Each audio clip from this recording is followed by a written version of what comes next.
Boop. It was really mean of you to kill off 2 characters in the last episode, but between sessions. There's no evidence. I can't really prove it now.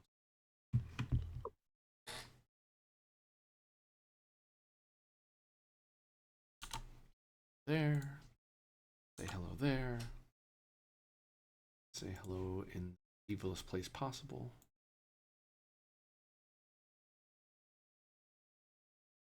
And also here. Hi, I'm AD Swinger, also known as Corbinian. This is the Electric Metropolis video game tour, and I'm playing in yet another high action episode of Star Trek Adventures Second Ed game. Star Trek Return to the Frontier, where we follow the adventures of the USS Andromeda in the original series era, as you can see from that lovely little ship that is so tiny that we can put it on one map.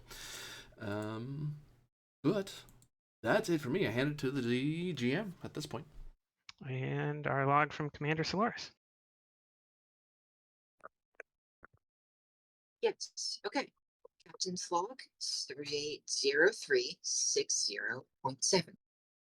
After 5 months of travel, we will soon arrive in the Yajan system. We've been escorting a disparate convoy of Cassian ships from the Klingon border back to their system of origin. For over 200 years, the Klingon Empire extracted the best and brightest from Yajan until they had their own stable population of Cassians, and the Yajan system's economy had collapsed to the point of ruin.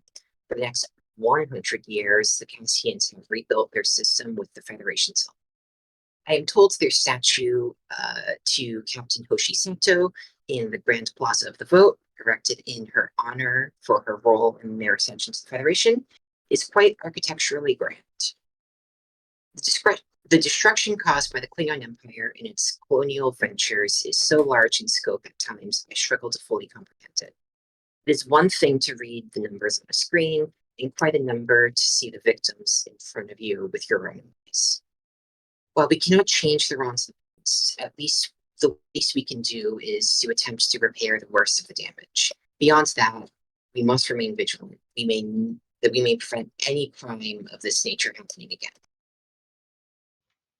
Right. We have 4 directives: ensure no illegal or hostile activity along the expert route. Do not engage any activity on Federation worlds without first getting consent of the planetary government or the 10th Fleet Command. Only request aid of the USS Fisher in dire circumstances, and provide aid and comfort to the displaced Cassians.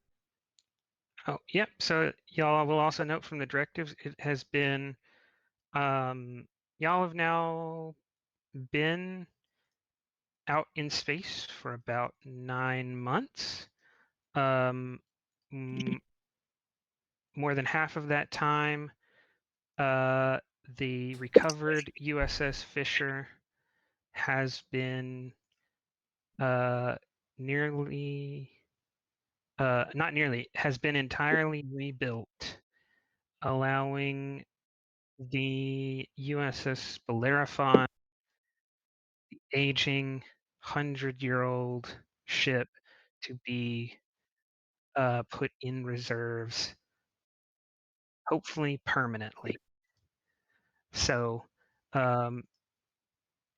you're no longer in the situation where your only theoretical backup might fall apart on its way here, but you have a new conundrum in that the USS Fisher has never been anything other than a battle cruiser. It is not a ship of exploration. It is not a ship of relief or fleet command. Its usefulness is measured in its number of phaser banks and torpedo tubes. So its entrance into any situation makes that situation escalate. This will be a 2-threat game, which gives me a paltry amount of threat because there's only 3 of you.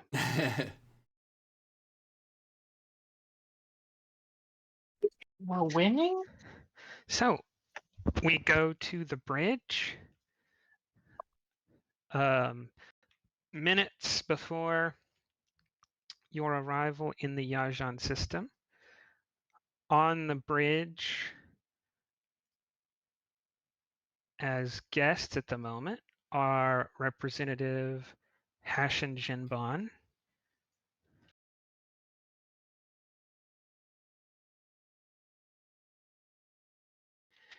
and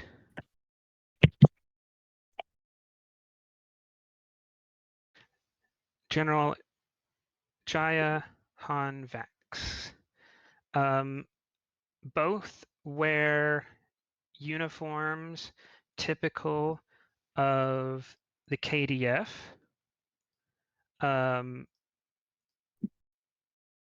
Although the representatives is he does not wear any badges, but his uniform does represent like the base uniform that a house leader or a admiral might wear. The General Shai-Han Vex does wear numerous decorations and accoutrement, and her uniform is actually quite unique as it is KDF, but KDF is still very stratified when it comes to gender. There aren't many, maybe any Klingon women in generalships or planetary governance. So her uniform is been altered because she is much more decorated than the normal person to wear a uniform like this would be. And for reference, y'all have been traveling with a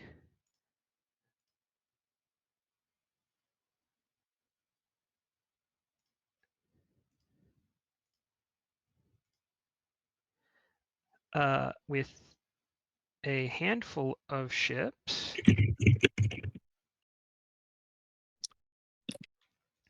The displaced Cassians are traveling in 7 Federation standard interplanetary freighters capable of Warp 3.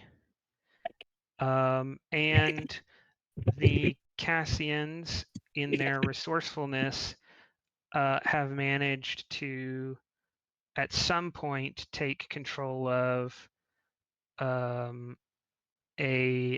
D4 scout cruiser.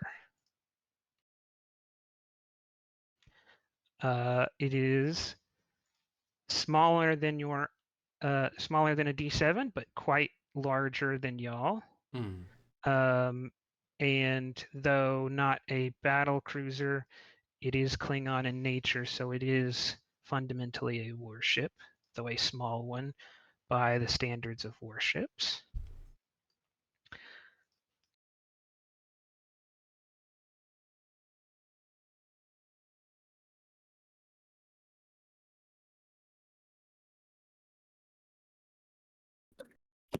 Okay.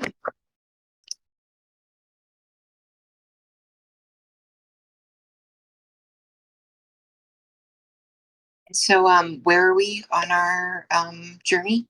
How far along? Only a short time from entering the system.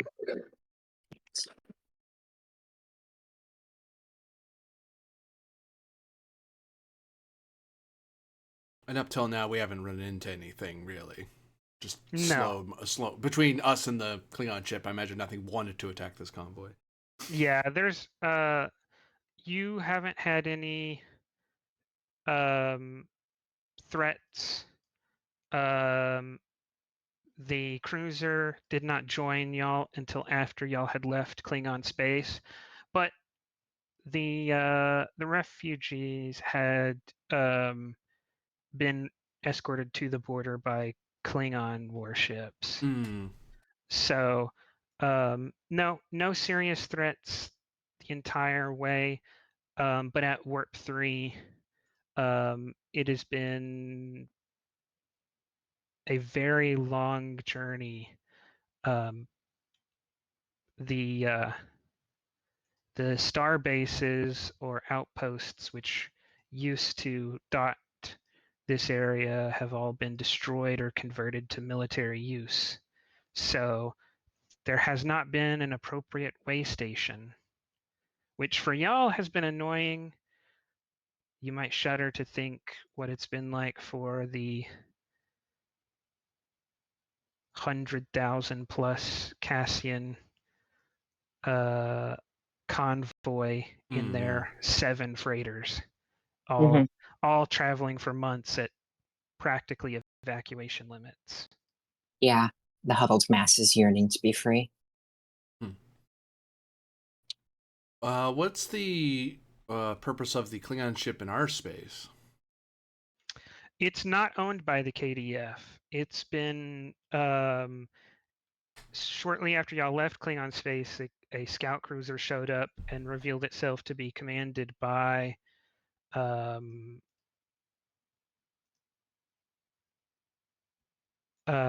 General Jaihan Vax, and they were quickly subsumed into the convoy at large. All of the Cassians seemed to have expected them and treat them as countrymen.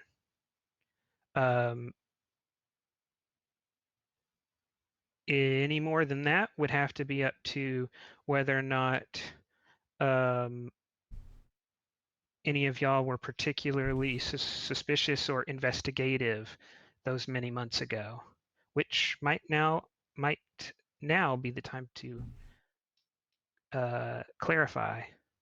I definitely would look into them because I'd be worried Yeah. that they're smuggling or committing some sort of crime, or even Mhm. if they're defecting, then I need to know their legal status in the Federation. If they're criminals, I want to see if they're in our system. Or if they're achieving political asylum or what. Yeah. Yeah. All right. Give me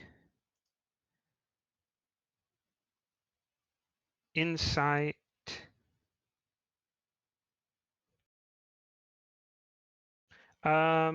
Is this through interviews or is this through sensor scans and database checks? Sensor scans and database checks, because if the Federation's already recognized them as refugees, like they just never got the paperwork to me. It's like, oh well, I'm not going to ask you questions if you're already documented.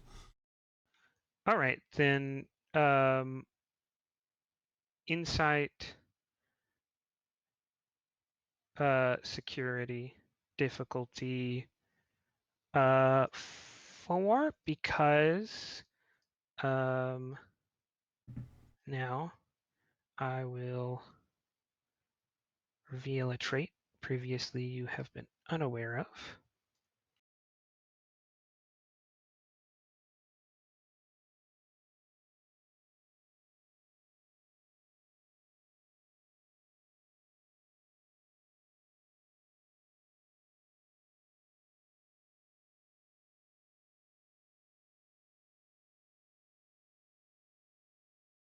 Grab the scene.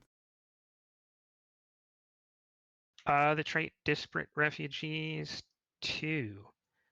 There's a lot of information that simply has never been recorded. People do not know, have not kept track of. Klingons aren't interested with furnishing. So there's a lot of situations where you might normally go, oh, there's a group of people here on what appears to be a Klingon warship. I'm going to check the the treaty registry to see what the status of this warship is, right? Was it captured? Was it listed destroyed? And you find that for so many months ago, the Klingons just stopped adding ships to the registry, other than those that are beyond question destroyed in Federation space. And you look up, you try to look up the if there's any prisoner of war status on any of these people, and it seems that Federation did not see any Cassians as enemy combatants, but prisoners of war or forced conscripts, which means now you have to go look in an entirely different database than the one you expected. So, yeah, Insight Security Diff 4. Okay. Would being a respected Starfleet crew help on the Federation side? Like people are willing to give me a little bit of a.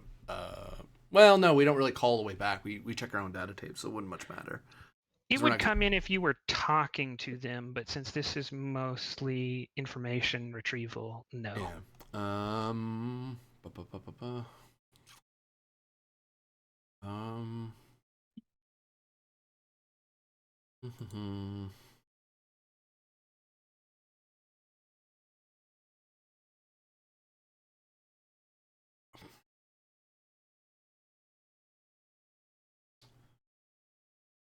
I would like to spend toward the first directive, ensuring no illegal or hostile activity occurs along the route, because this is the very beginning of it. If these guys are crooks trying to jump on a wagon train and go, no, we're supposed to leave too. They vouch for us. Like, that's nice. If you're illegal, I can't let you come with us. I can't facilitate a crime.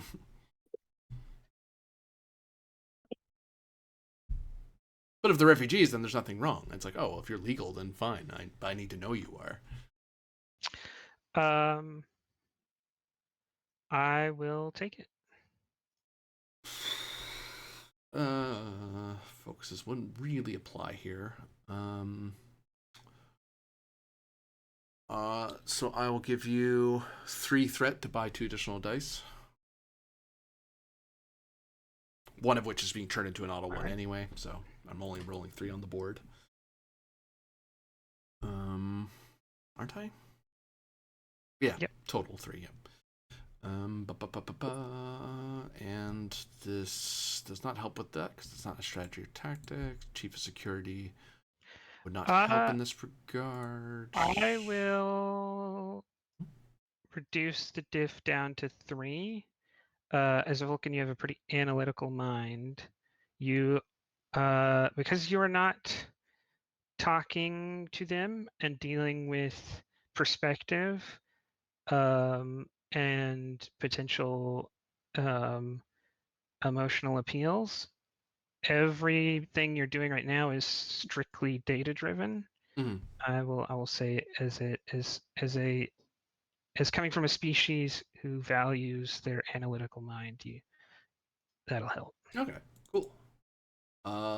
And can I get assistance from the ship, like computer security or something? Since I'm looking stuff up. I think the way you would want to do that is by setting up a mission console, because then you'd get a trait. I could do that. I'd be willing to set up our spare console for that purpose.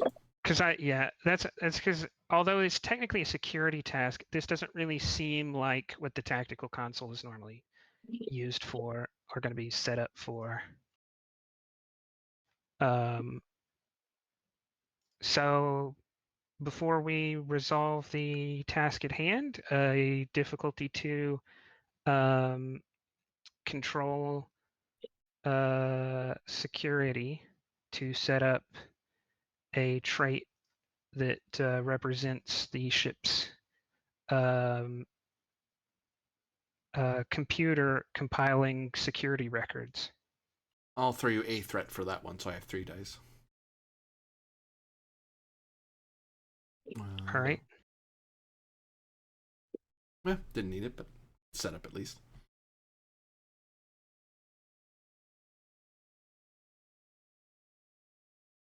Now I owe you a roll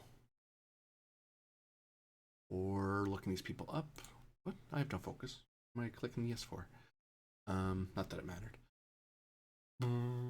So you have a trait of ship security database. So combined with Vulcan, those are going to bring the task back down to 2. With determination spend, you are now looking at momentum gain, which you might want for asking questions. Oop. Yeah, so you correlate as much as you can. Some may be daunted by this, but even as a Vulcan from a far off colony, analytics is a foundation of your education. So while you may look lost in thought to others, you are, in your mind correlating records that others might need assistance from a console to do. Mm-hmm. And you also reformat the mission console and make it easy to retrieve specifically security records and have applications for data that you can quickly send off to a starbase if you need information the ship doesn't have access to. Mm-hmm. And that the people on the warship all have either no official status between either in the Klingon Empire or the Federation, or they have a refugee status, allowing them to they have a, and I say refugee, it's more like because the Yajan system is in the Federation, there's a forced repatriation according to the treaty, right? Mm. All of those, the Federation considers its citizens had to be given back over, regardless of what their status in Klingon space was, and vice versa, right? There are some small worlds and colonies that had cultural or species ties to the Empire that had spent 70 years in the Federation, but had to be handed back over in the interest of peace. And this is one of those situations where who knows how the Federation negotiators managed this one. Was this a burden they agreed to take on for some other benefit? Was it a contentious point they demanded and had to fight for to get the Klingons let them have? Who knows from your perspective? But everyone on that ship is either a registered displaced person with the Federation, or they have no status or identification in any database, which I will tell you for free is to be expected. Like if the Klingons were like, that's one of our officers, they would say, this person's in our database. Like if it was a KDF officer running for a punishment. Different all the free information I'm giving only relates to whether or not everyone on that ship has no legal status or is considered a displaced person. Okay. Whether or not they have any former association or current association, no one has a current association with the KDF. Whether they have a former association with the KDF is not included in that information. That would be a spend. As for the ship itself, the ship appears to be the IKS Tenva, and it was listed as surplus by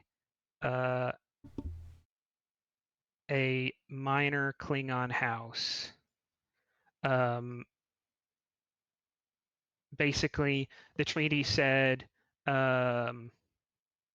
this is the acceptable amount of frontline and backline warships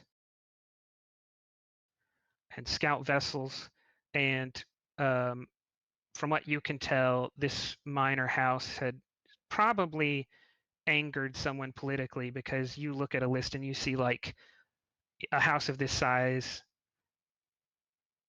might be listed as in the reference guide as having 10 functional and up-to-date warships ranging from scout ships to full battleships, and this one house has had 8 ships made redundant or surplus to fit the treaty requirements.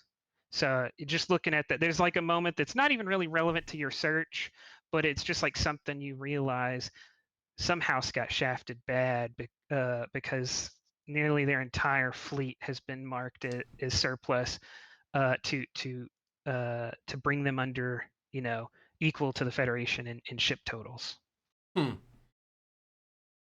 So is this ship no longer house property, or is he? The last entry in any log is a transmission to Starfleet security that the IKS Tenva, a ship of House Tenva, has been decommissioned in accordance with the current treaties.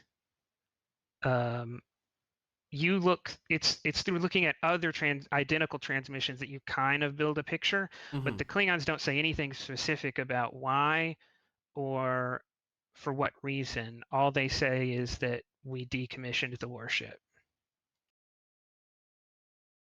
I suppose the legal question I have as part of this, I suppose, like just looking it up at the computer, because I'm not JAG, I'm security. I'm the guy who arrests you, not the guy who takes you to court. I testify, not prosecute. Are they? If some random citizens or these refugees grab the surplus ship and they come with us, since they're not listed as a KDF ship, I don't think that violates a treaty because they're not invading our space. They're escorted by us, and 2, it's not an active ship anyway, so who cares?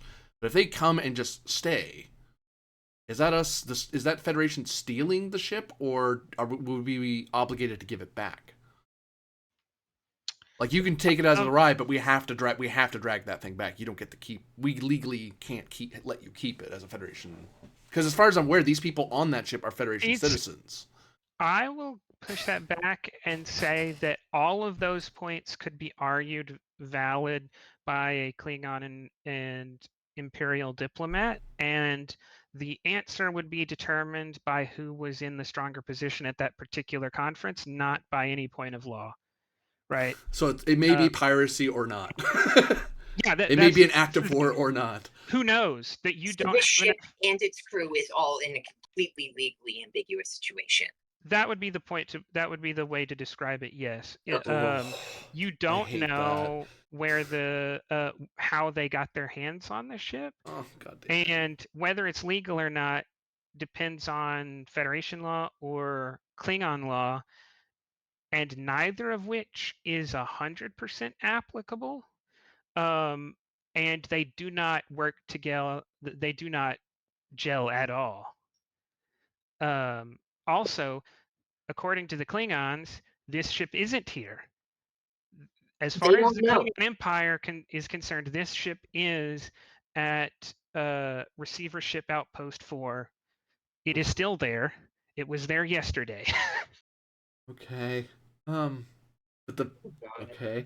So, And this ship, correct me if I'm wrong, but because they were over a treaty tonnage, this ship was to be like melted down for scrap, or like it. No, That was their just depressurized and put out into space to let it sit. okay. Put in reserves on Wait. mothballs. yeah. Yeah, in space it's a little bit easier than Yeah. than in an ocean, right? You just turn off main power, make sure there's no atmosphere that's going to crystallize Mhm. ice on the wiring in the ship, and just let it float. Yep. And that's the beauty of a vacuum, is none of the pressures that cause rot exist. Okay. Okay. I mean, So I that's guess. that's the ambiguous report I give to you, and I Mhm. add some like before like probably like this would have been months ago. At the time, I would have reported it and said, yeah, legally speaking, all the people on that ship. Sorry, a sizable amount of people on that ship are refugees, and correct me if I'm wrong, GM. They are Federation citizens under our care now. They're Federation citizens coming home, or do they not enjoy those protections? That status. That also Oh God, is ambiguous. these idiot diplomats. Because the Federation argued that they were citizens to get them back, but you there is no such thing as just Federation citizen writ large, right? Everybody has their political identity tied to a member world somehow or some way. Okay. Right, you're represented by someone on Vulcan, or you're represented by someone on Earth. You might be represented as being part of Starfleet, but there's not really just like, hey, you exist out in space, unaffiliated to anyone, and therefore you are Federation person number 32. So these people don't have citizenship. They're just stateless persons that we're moving around. They're How do we have stateless. any authority to move them? Well, because we've So- claimed authority over them to resolve their statelessness. Yes. So the Federation, it is the opinion of the Federation that they're Federation citizens, but it would be like saying Aratana is a Federation citizen, I am. but then not having any documentation from her homeworld to Mhm. prove it, right? Mhm. So like if she went home, her homeworld could just say, no, she's not one of ours. Mhm.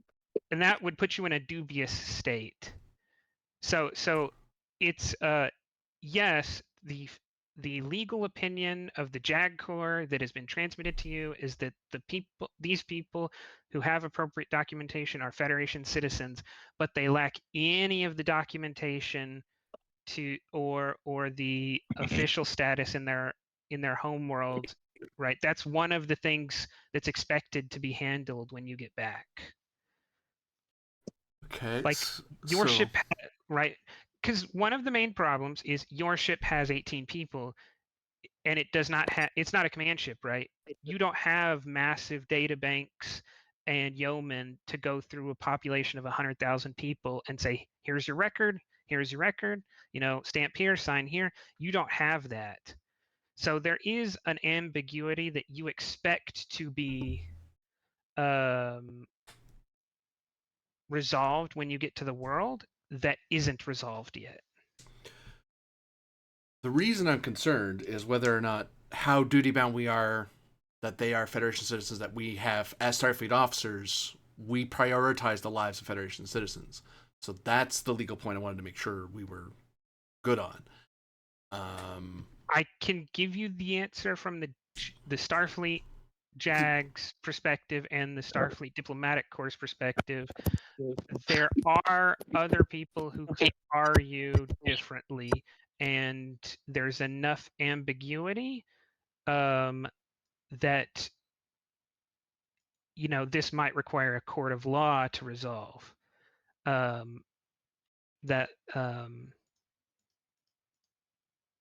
Obviously that doesn't clarify anything up, but That's Well, the best I it's a can. difference between us saying, "Well, tough nuts, we have to back off," or no, we have to, no matter what. Your lives are prioritized over ours. Your Federation citizens. We have to help So you. if you're looking for a solid opinion, you would um, Because I would default imagine. to the JAG Corps' opinion because you're a member of Starfleet. Yeah. So it's fine. Um, Okay. so yeah, standing orders, as far as Artana would be concerned, is they are Starfleet citizens, but that might not actually legally be true in a total sense, Oh, right? okay. I'm having Right. flashbacks to years ago. So we have people who at least have some sort of refugee protection that Starfleet is willing to send us out to say, these people are coming with us. We had a treaty. These people are moving. We'll figure out the details later, but for now, just get them home. And we'll figure out if they actually are home. If someone came here they weren't supposed to, we'll figure that out. But for now, just get them here. Which also includes people on that Klingon ship, for the most part, except for a bunch of people who aren't, who are just kind of people who happen to be on the ship. For giggles, we don't know. Klingons aren't telling us. We don't know on our database. Starfleet isn't telling us, so we're just not going to let them die because we're not heartless, but we have no specifics about those people because they just kind of showed up out of nowhere. We also have a ship that is undocumented, may or may not be stolen. The only ships we know are okay are the refugee ships because they're the ones that they came out with in Federation style ships, right? And then you have this Klingon D4 that's Yes, you sent the Starfleet sent freighters under the protection of the Klingon Empire to collect these people and come back. What is consistent across the cruiser and the ship is that there are people on all of the ships who have who don't exist before, one day your crew walks through to do a basic head check, right? They transmit, these are the people on board our ship, right? You look at your records the Klingon sent, you look at your records that Starfleet has. All right, for this freighter, 80% of the people are on a list somewhere. 20% of the people might not as well have existed before today, okay. right? There is no record, and so That could just I be do bureaucratic yeah, gaps. Yeah. that's what I wanted to point out. That's the case on both the Klingon ship and the Mhm. transports. Okay. That it's more of a, in the opinion, in a bureaucratic sense, these people have no stance, but that doesn't mean they actually have no stance. It just means no one knows what it is. Oh God. Okay. Okay. Any other questions? So many. I'm just trying not to. Um.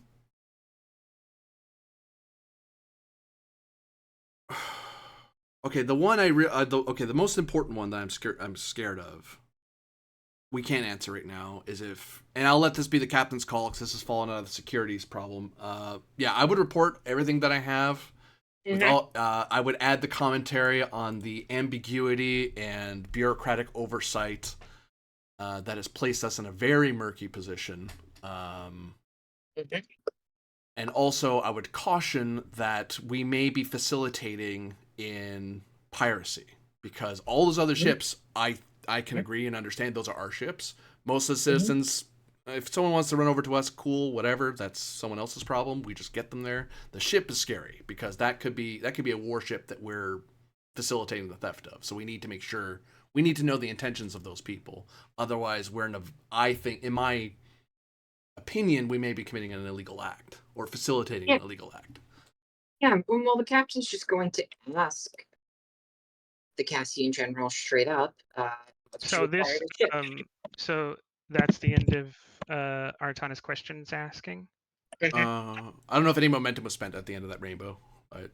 Not really, because I didn't give you any answers that you would find useful. Everything was a pushback and an explanation of why the answer was you don't know. Right.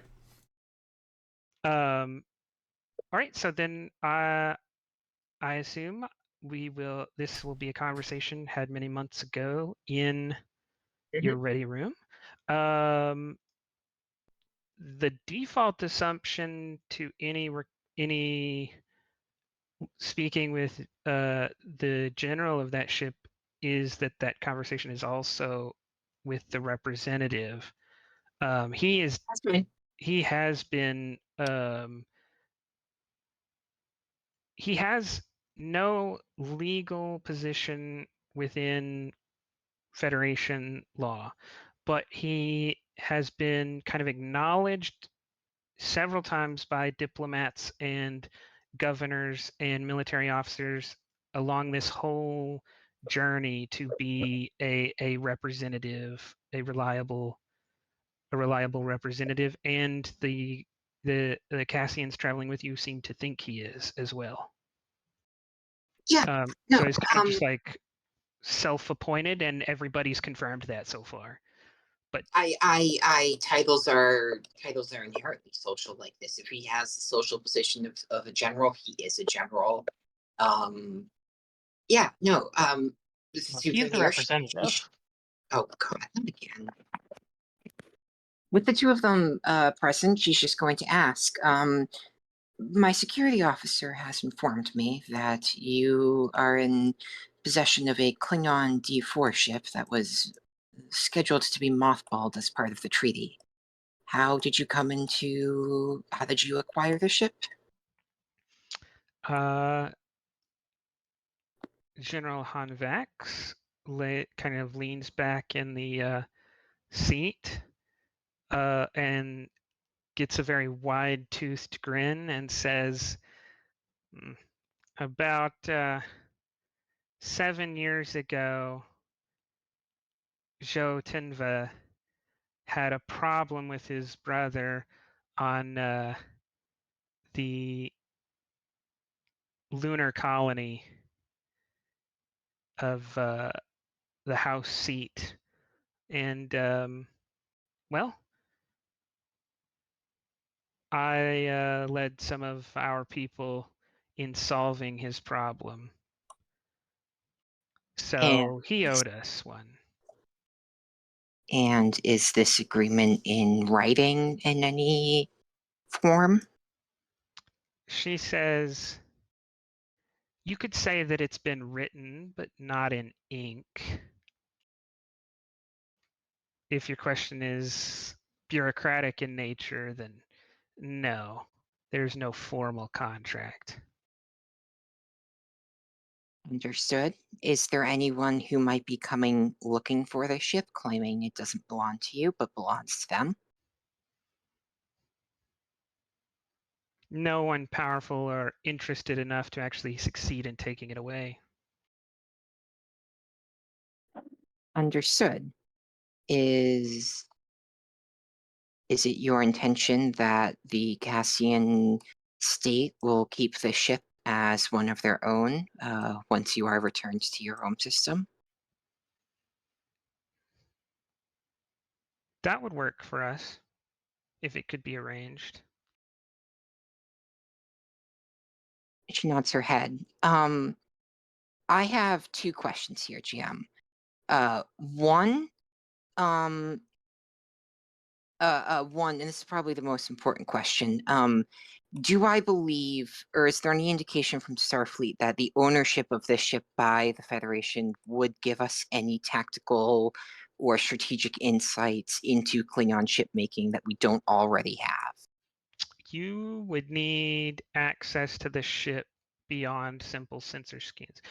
You would need the kind of access or scans that are not possible to get without serious subterfuge or overt scanning. Okay. Yeah, in that case, sure, I'll just ask them. Is there any useful intelligence or tactical insights to be gained for the Federation from examining that ship? She says,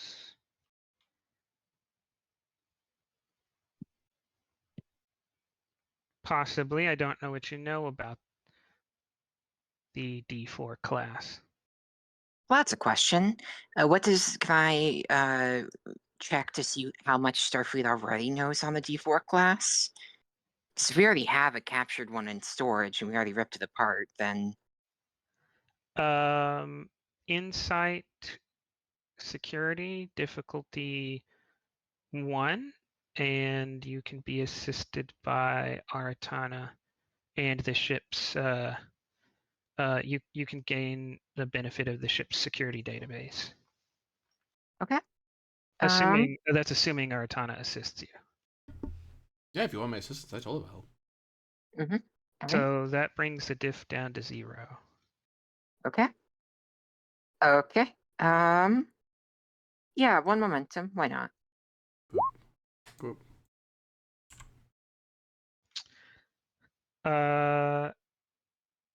Threat or a complication? I'll take a complication.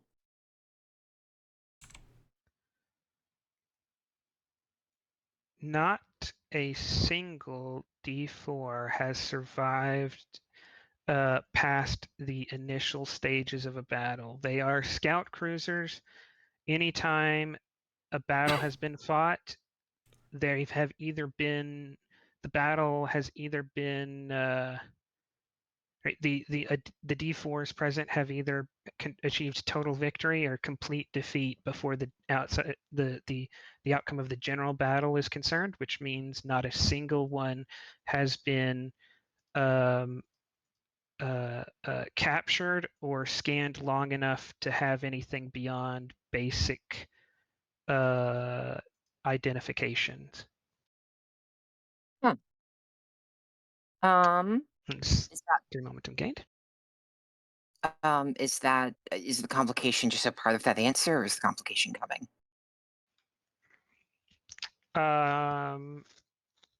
Nope, that's the complication. Okay. Then she will say, the Federation has not yet managed to acquire a D4 in anything but the most battle-damaged of conditions. If the Klingons come looking for the ship, I will stand on your legal ground to it. However, I will not and I will not and cannot start another war to keep this property. If they outgun or outposition us, I will hand that ship over in the name of maintaining the peace. Do you understand? She says, "Don't worry, Commander. It's larger than your ship is. It won't be up to you. We'll either die fighting or they will. And it won't be your problem anymore." Kind of keeps it out of our hands. I think that's kind of not what we want to hear. No. Yeah. Okay, correct me if I'm wrong, but I definitely legally have seniority here as the Starfleet commander in charge of this fleet, right? If we are not stacking disruptors against phasers, then yes, you have legal Nominal. Okay. command authority And legal over- responsibility. and legal responsibility. Yes. Yeah, and that too. And so she's just going to say, General, while I understand your people's hardships and I appreciate your enthusiasm at maintaining the future defense of your people as representatives of the Federation, it would be extremely bold of you to get into a shooting fight with a Klingon cruiser. Such an action will be viewed by many elements of Klingon society as a rejection of the treaty and a declaration of war. I would strongly encourage you to contain your more basal impulses should we engage with a Klingon vessel. They, as barbaric as they may be at times, they don't want another war any more than we do, and we should be able to talk them out of anything rash. She says, "Oh, I wouldn't worry about war. Klingons shooting at you and fighting with you is not war. Klingons, the Chancellor handing down a declaration is what defines war. Klingons engaging in battle on their territory, in your territory, in someone else's territory, that's not war.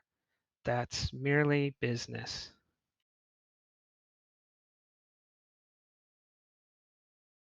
Yeah, you get a more subdued than human, but a noticeable exhale at this line as Solaris is increasingly worried that these people are going to drag them into another conflict. And I will give you insight command difficulty 2 here. okay, I'm not bad at that. Spending 1 momentum. You don't have to take this, but a focus in diagnostics. I'm good at identifying problems. Uh-huh. Say that again. You don't have to take this, but a focus in diagnostics, because I'm good at figuring out problems. No. I didn't think that was That would coming. be deduction. Yes. You can't. Fun focus. Diagnostics on her is a medical procedure. Mm-hmm. Diagnostics on Klingon culture, that's dialectics. So Okay. none of these things. I do have cultural studies, but I don't know if that's applicable here. Yes, that would be Okay. be Oh, what do you know? gain 2 momentum. From a 20 to a 1, this first dice is very fickle today. So whether or not it's comforting, a clearer explanation of her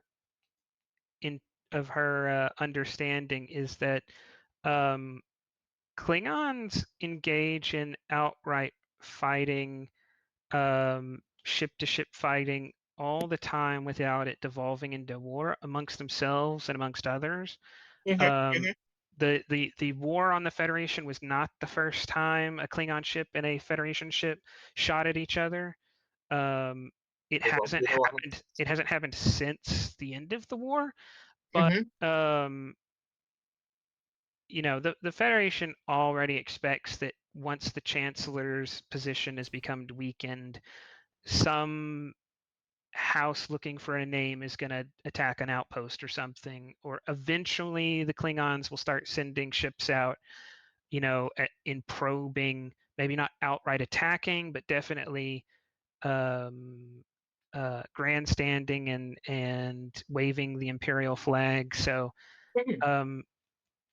whether or not it's comforting to Solaris is one thing, but from her perspective and from a Klingon cultural perspective,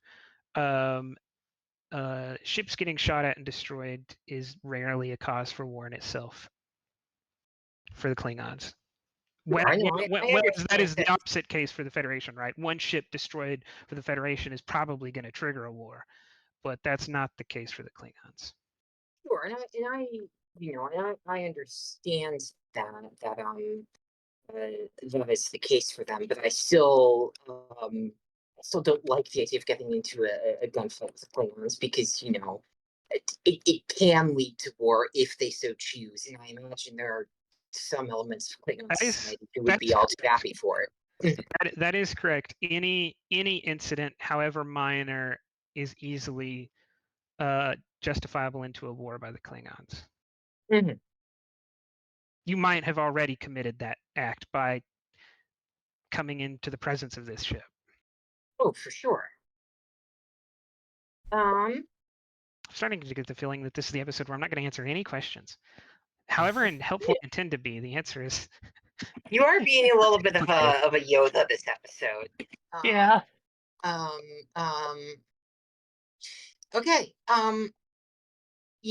Solaris is a little bit perturbed, but she also thinks that if she pulls this off and gets what is definitely the first and only D4 battleship the Federation has ever acquired, or scout cruiser here, that will be a big boon to her career and the defense against the future war of the Klingons. So she's not exactly opposed to the ship, so she's going to let them keep it.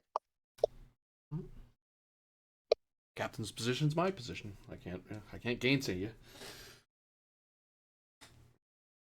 I know you've thought. The general does offer to have you over for dinner occasionally, when appropriate, including meeting with the representative when it would be appropriate. I have no reason to decline. All right, then over the course of the month, you probably meet each of them together and separately a dozen times. Which, if you or anyone you have invited along with you would like to ask questions about them personally, that would be a insight command.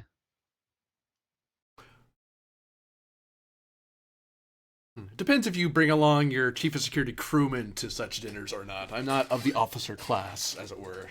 Usually, your chief gunman isn't the one who goes to dinners. The thing is that this is a crew of 18 people, and I am extremely reliant on and view you as part of my senior staff, both of you. So, like, you aren't officers, but Solaris doesn't care about ancient human naval traditions, so she's absolutely bringing. I would say probably the entire senior staff winds up on one of these or another, if just so that she's able to do them all herself. But yes, you might not go on every one of them, but both of you are invited to at least some of them. Oh, Maybe not even invited, dragged to. I would be interrogative unless the captain told me to shut it. I'd be asking questions, probing at them to see if they're up to something. Because I'm a cop. Of course I'm going to interrogate them now that I'm suspicious of them. Makes sense. Captain will tell you that so long as you can keep your manners in check and avoid massively offending them, that you may ask them questions. Please, for the love of God, try to be polite about it. I'm mighty polite. What are you talking about? I'm just gonna ask if they're dirty, downright smugglers and thieves. Yeah, they're stowing so many barrels of Romulan ale and illegal firearms in the C4. Well, a warship. I mean, they read the Iliad. There's so many Klingon officers down in there. We're gonna think it's a big surprise for us. They're all gonna bust out. So I'll give y'all insight command assisted by Artana, Griffin, and a subordinate character if y'all choose. Otherwise, if a question seems hostile, I will set that aside and add that as a separate social conflict. If I'm not leading, then the captain will be able to shut me up. So I won't be. If Aratana leads, that's going to happen. I'm warning on a meta level because Aratana doesn't think very highly of them, and he's made it very clear to you that he does not trust these people at all. But you're the captain. If you want them aboard, it's his job to protect them because you want to protect them. Well, They were inviting us aboard. what I mean is, Artana may be extremely interrogative, but they may be willing to answer openly, right, and not oppose the role. That's why I said that even if you happen to ask a intensely probing question, I may still allow it as a separate thing, even if it's not simply an obtain information. Yeah, okay. Like they freely just give it anyway, sort of thing. Yeah, it could be something that Aratana expects them not to speak on. They may not resist. So that's why I highlight to go ahead and ask. And if I push it back and you don't want to escalate, then just don't ask for the task after that. Mm-hmm. Yeah. Hey, we already have 5 momentum, and what's the difficulty of this task?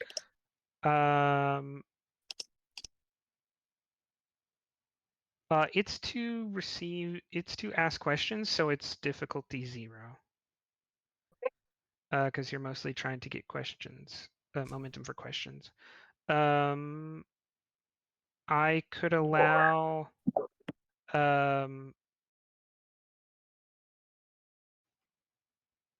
insight security, Oh, okay. but you happen to notice, and this is this information you gain from trying to do this, basically. Many of the people you come across on this ship seem KDF trained. Not that they are Klingons or that you don't even get like a sense of pride in the KDF or anything like that. But you do get the sense that whether they wanted to or not, there are a lot of veterans on this crew. And just going through the transporter bay, walking through the hallways, they do have a level of discipline not common to civilians. A level of attention to detail and task management that's not common among. Like they're not just a bunch of civilians. merchant vessels or a bunch of indie spacers. It's like no. We've had formal training. Yeah, it's not pirate-like either, right? It is the kind of culture that's created by a out-and-out military, not even a Starfleet kind of culture. They observe a lot more formality in saluting and deference to authority that you're unfamiliar with. Yeah. So yeah, that's all to explain. No, it would be quite impossible without getting violent to intimidate them. It's not even intimidating, just probing questions. That's why I was thinking presence. Insight works just as well. It's the same number, so I'm cool. I would take, okay, under that explanation, I'll take it. I thought you were trying to look tough. No. It's more of a, like, as assisting, I might throw in a random, cop drama question to help out the captain. It's like, oh, no, I'm just asking a question. I would allow presence on that line. Yeah. Yeah, intimidating Klingons? No, I'm a Vulcan. They're not intimidated of me. Well, there's they can kick my butt. Here. There are no Klingons here. They wear the uniform. Good enough. Okay. Damn, all right. What? That's a compliment. They don't see it that way, but I think Klingons are good fighters. This is where we can draw the distinction between Klingon, the nationality, and Klingon, the species. Yeah. Because not even the Klingons do that. Yeah. Yeah, they'll learn eventually. There are Klingons, the species, and those who serve the Klingons, the nationality. Yeah. Yeah, I mean, servants of the Empire. Yeah, servants of the Empire. Everyone in the Empire is a servant of the Emperor, even if they're not Klingon. Yeah. Whether you want to be or not. Some of those servants happen to be titled and have large established houses, and some of those servants have a bunk and a coal mine they work in. Yeah. I'd like to try for Insight Con to my idea here is to pair that with a survival focus. The idea of the very hands-on aspects of what it takes for this crew to maintain themselves over the wood. I wouldn't take survival, but I would allow that combination on the idea that you're getting an idea for how the ship runs. Yeah. I was going to say that would be useful if you can tell me how the ship is operating. That might be a separate role, but I don't know. All right, Insight Command, one momentum. Focus in diplomacy, because this is about being diplomatic with aliens. Okay.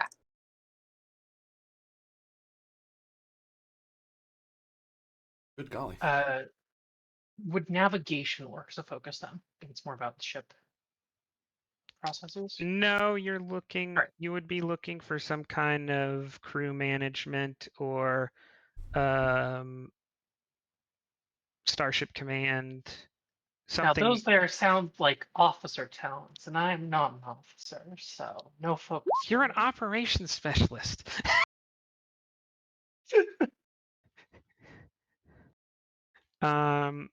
non-insignificant portion of your job is crew management. Yes, and I complain about it Oh, whenever I have the that's- opportunity. So that is 6 momentum, which may be used to ask questions. The base level of success is that unless one of you pushes this into social confrontation, you've had a pretty decent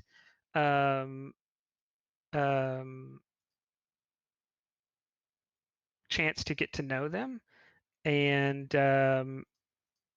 you can feel free to create a trait representing some kind of cooperation if you don't push this into social conflict.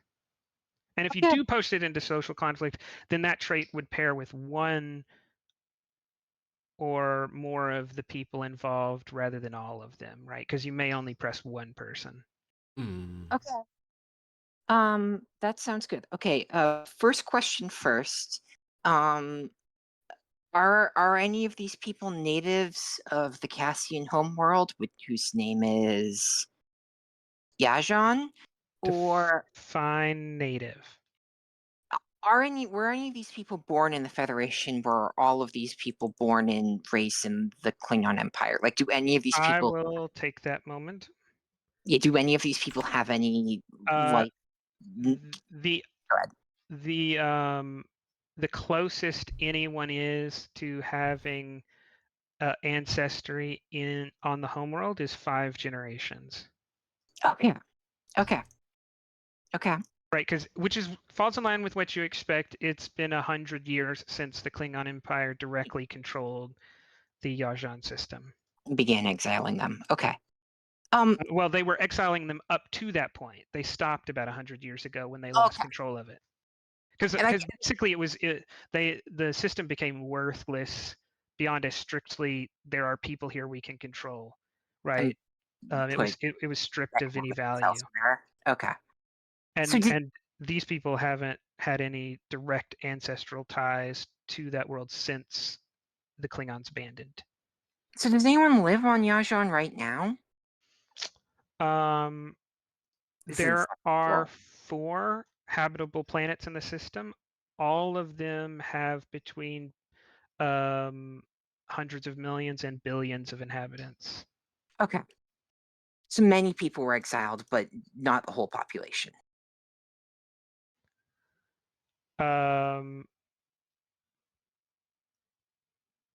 That would be a momentum spend. Sure. I will ask them about their demographic history and make a conversation about that. Their understanding is that by the time the Klingons finished extracting people, about half of the Cassians lived off-world. Okay. That half of that is because so many people died. There's basically like they took 1/10 of the population and then another 40%, not another 40%, another 80% of the population died off. Right? That 10% that survived the mass starvation and societal collapse, they have rebounded to exceed the number of people that were there when the Klingons arrived under the help of the Federation, right? Under relief efforts and the Federation bringing in like industrial replicators and keeping pirates out of the system. Okay. They have rebounded in an incredible amount of way.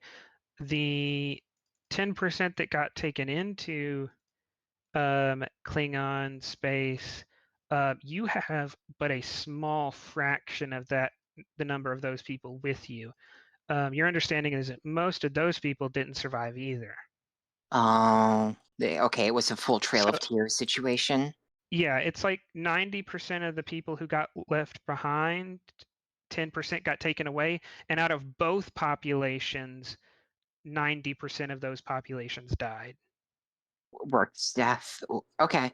Another question. So what you have right now represents about 1% of the population the planet had 100 years ago. Okay. Okay. And yeah, were all of these people like worked to death in slave-like conditions, or was this just like mass transportation and they didn't care about how they died? Both, probably. I'll take that. Okay. They just did not fare well within Klingon civilization. They were taken because of many were taken because they were experts in their fields or highly technically competent, and the Klingon structure of houses just did not tolerate competent people who weren't willing to defend their competence with violence. It doesn't Right. matter if you're a good ship engineer if there's a decent ship engineer who will kill you for insulting him. Okay. Sure. Okay. And then another question. Of the people here, do any of them have dead relatives or loved ones because of this? All of them, yeah. Yeah, you can spin that, all of them. Okay. Okay. How much momentum do we have left? 6. Okay. One more question. How did the general and what's her title, representative, or his title, representative, get into the positions they have?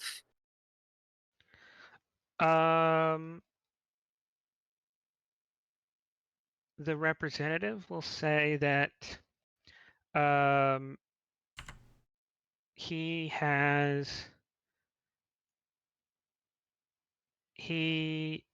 was taken into the service of Zhou and got a first-hand witness to principles of command before getting an application to the Klingon, one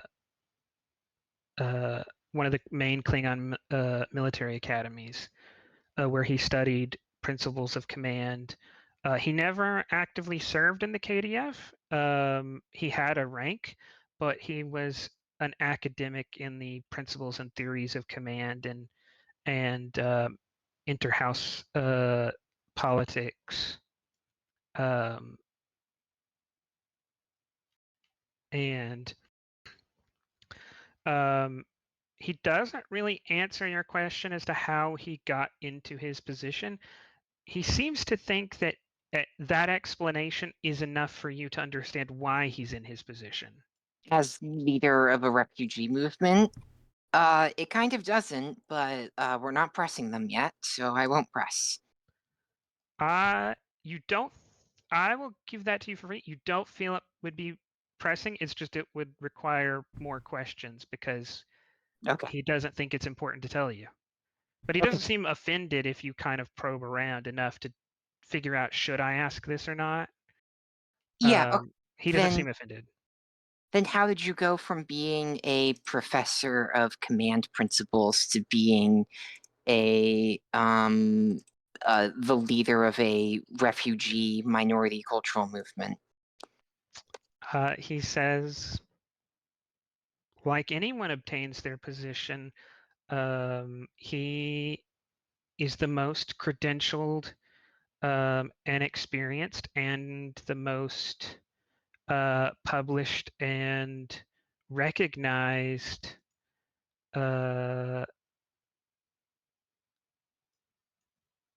person to have studied principles of command and leadership. That inherently makes him the correct choice. Right. Okay. Getting like a vibe from the people who aren't in command here, do they seem to agree with that? Is that like a cultural thing that they've Sure, you can spend that momentum. From your kind of jaunt around the ship and your occasional questions, you seem to go unnoticed more than the captain does, which gives you a little freedom to look around and ask around a little bit more. everyone here is incredibly skilled. You come across someone who's cleaning out a scoured set of disruptor coils, and just some interest on your part because you've seen something similar in training. Just a way to start up conversation, right? You might comment on the process or something. And this guy has a PhD understanding of disruptors and disruptor systems. And he has the rank of a crewman. Oh, right. Conquered peoples, right. Yeah. All right. So they. You start getting the understanding Yeah. that basically everyone here on this ship is the absolute pinnacle of the field in whatever they're doing. They have a rank structure. They follow it kind of because they look like they've been conditioned to life in the KDF. But really, when you start to observe them, like talking in a hallway or something, other than like the rote training of saluting and deference that they have from the KDF, everything is debated with academic rigor. It's like a Starfleet ship almost. Yeah. And yeah, that would make sense as being the kind of subculture that survived also. Interesting. I will, of If course, you communicate my insight to the captain at an appropriate time, sometime after we've returned to ship or whatever. Yeah, because this is like montage. this Yeah, is the this is course of like over a a long couple of period of time, meals. yeah, So I can rewind a little bit and answer that question for the general too, because you did ask that. But yeah, we I did kind of drilled. wanna know. Yeah. Okay. So I think the main question was how each of them came to be in their positions. Yes, I just wanted to know their Okay. career story. She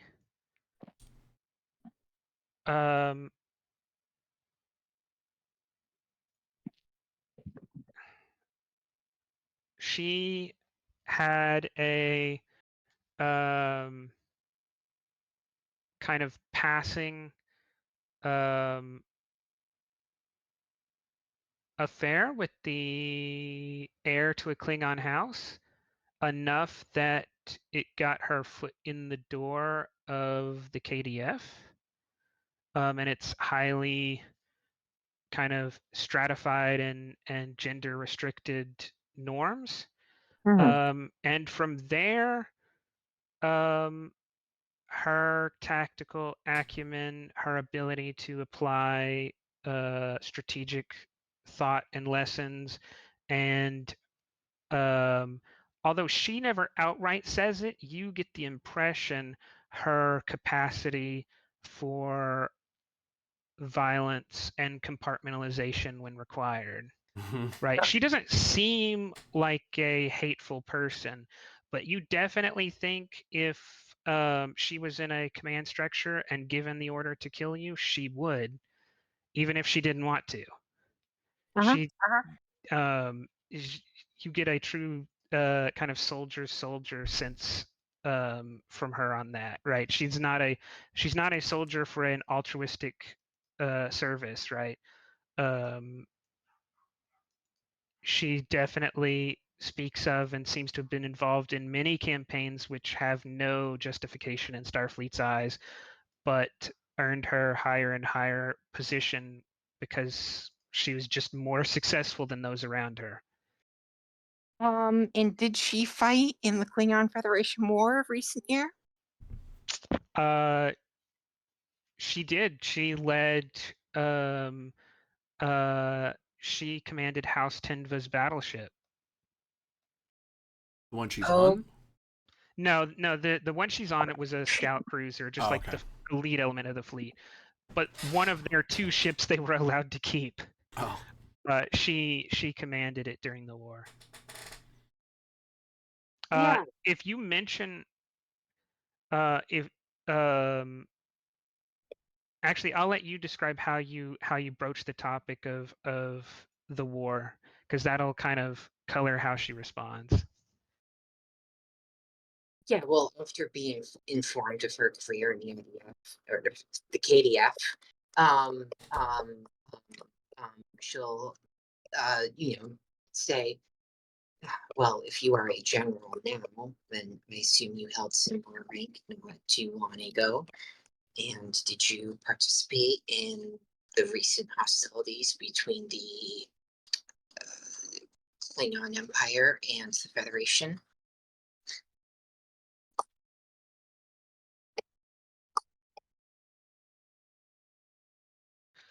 She matter-of-factly says,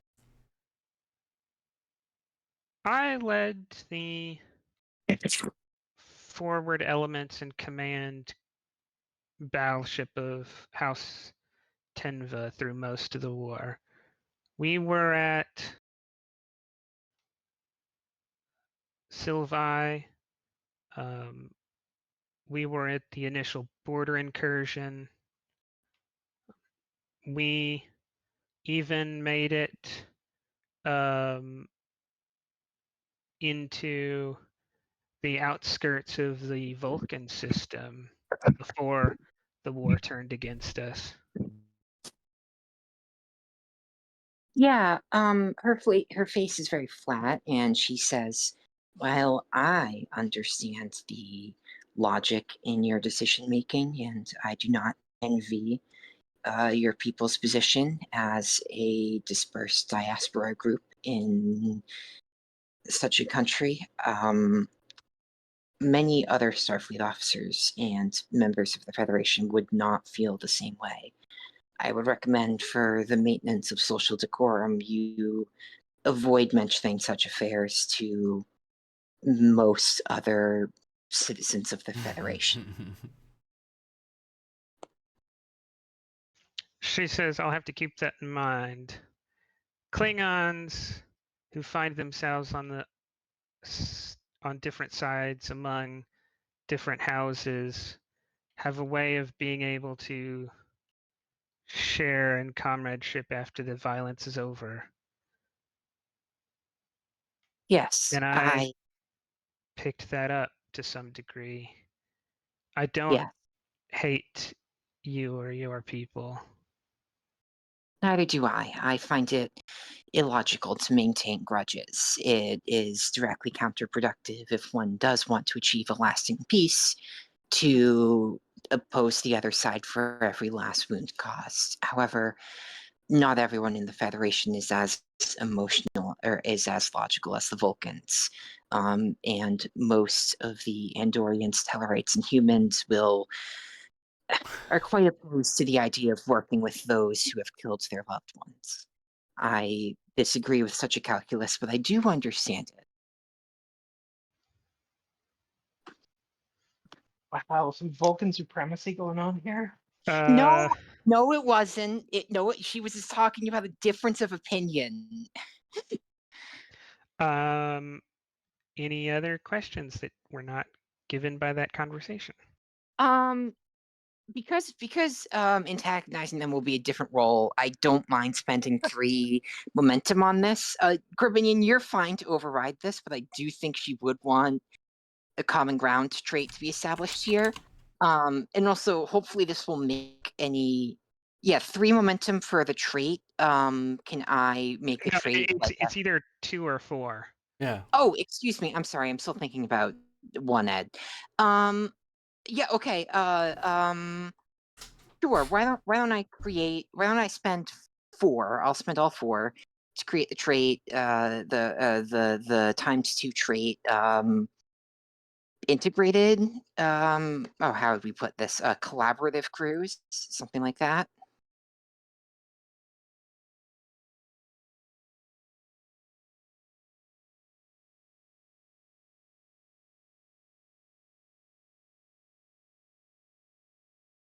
I can do the trait collaborative effort too. And Okay. it is like a mecha carrier to try to get collaborators, isn't it? Oh my god.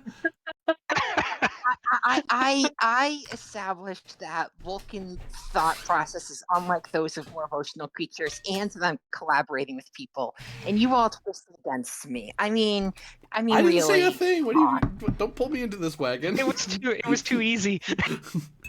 No. You know what? If you're not with me, then you're against me. Okay. I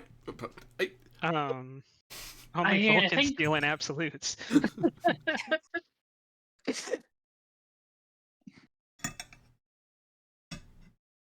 All right. when Any Project other? Valkyrie goes off, I just won't help you with the suitcase. That's all. Just let it go. All right. Um, You can now burn all of the bridges I've worked so hard to create, and I won't. It's I can't. okay. You spent them. I mean, if you yell at them, you they'll might- all go away. No, I was about to say you can. It's just because the commander has committed to the trait. Right. I was not going to require the being committed until y'all resolved everything, but they can commit before you do this. It's just now you have the chance to not only get your answers but also get rid of the trait. Well, no, I just don't know if I can obtain information with threat, because I don't think it's one of the things I'm Oh. legally allowed to do. Oh no. Yeah, it's not an immediate. I can't. I can't Are ask you trying to ask a non-hostile question? theoretically. Well, ask it, and I'll tell you if you need a momentum or not. Aratanabe would ask them somewhere along the way what their intentions were once they came into Federation space, if they were going to set aside their Klingon ranks and titles and uniforms and join with Starfleet or become independent spacers, because they won't be part of the Klingon structure anymore. They'll be part of Starfleet. Yes, that will require momentum. So,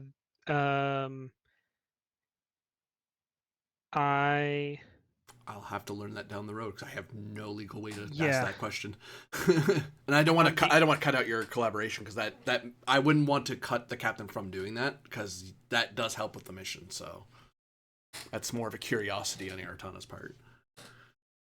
Yeah, you can learn that from observation now, not just direct questioning. Mm. So you'll be more free to ask that later, but that's not hostile, so it's not going to push into Mhm. social conflict. All right. Was there anything else that y'all did before arriving in the system many months ago? Unless I would ask permission to scan their ship at some point, like just openly scanning their ship for detail, just because I want to know what their capabilities are. Also, I want to know if they shoot at us, what our security status is in relation to them, because we also know nothing about D4s. Is this an open? Hey, can I scan you? And I'm telling you this is what I would like to do. Or is this a I scanned you? I mean, we I'm could telling ask you their after permission that. if the captain wants. It doesn't matter to Aratana whether we ask them or not, but the captain might care. Aratana does not. Aratana wants to scan them whether they want to be scanned or not. You're coming with us. I want to scan you. Captain says, no, we ask first. Well, it's not my ship, not my sensors. Hey, out of nothing more than a sense of politeness, she Yeah. will ask beforehand. But if they say no, she will just scan them anyways. No, they will provide limited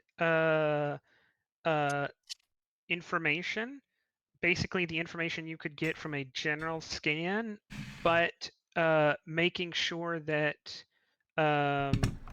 like they offer this instead of you scanning them, and you get the idea that it's for things like shield frequencies, right? They don't want to give anything that would allow you to to intentionally like annihilate them in a first strike. Scan for vulnerability sort of thing, yeah. Yeah, they don't want you to scan for vulnerability, so they're like, hey, don't do that. If please, here's everything you would want to know that's reasonable, right? No shield frequencies, no phaser coil heat resistance figures, right? But this is the weapons we have. This is our shield strength. They'll provide that information.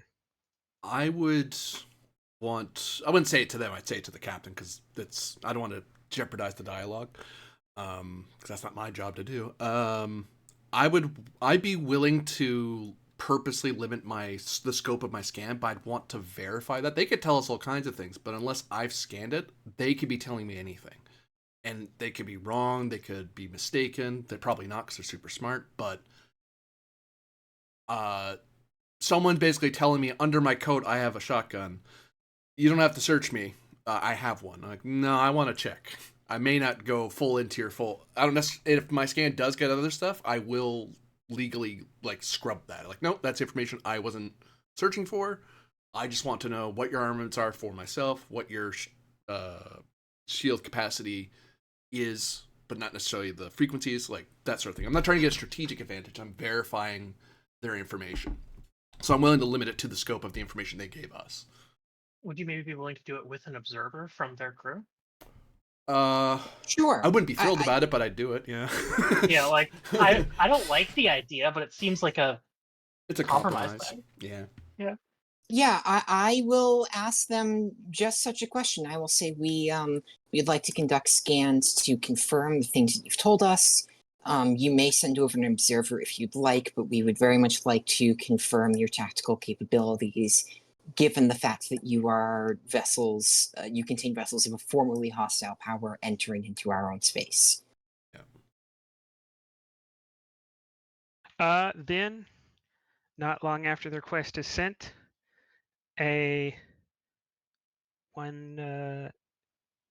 General Han Vex walks confidently onto the bridge, kind of looks around and says, "Who is scanning my ship?" Yeah, the camera pans to Soloris, who then looks at Artana as the camera pans over to Artana. And Aratana will stand out of his seat. Is she armed?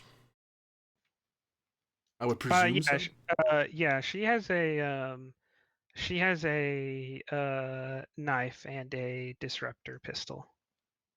Because Aratana's Aratana, his hand would rest on his weapon as he stands, but he's not drawing. It's just the way he stands around someone who's armed, out of habit. But that may be taken hostile. That's just, I know Aratana will do that though. She doesn't seem to care. Oh, good. She walks over to you and says, she hands a data tape and says, "These are the frequencies you may scan. They will provide you with the information. Scanning outside these frequencies would be considered a breach of trust." I'd stick it into the computer and verify that it's gonna do. It's gonna get the information I want. It's not weirdly. It's not narrowing my scope even further. No, it's basically limiting your tactical sensors to 50% output. Okay. Which, okay, as long as it's, so I will. It doesn't do that. Sorry. The data tape tells you these are the acceptable frequencies. The result of scanning on those frequencies only is you only get about half the information you expected. I will try to scan to verify, even within that limitation. I'm going to try to scan to verify all the information that they provided us. So if the scanner fights me, I'm going to try to make up the difference manually. But that would be you interpreting the results, right? Yeah. Pushing the scanner any harder than the frequencies would obviously show that you did that, but like looking at the sensors and comparing to times you've had limited input or something, and just at experience, there's nothing they can do about that. They wouldn't even know you did it. That you're just experienced enough to make use of a half-powered sensor. Right.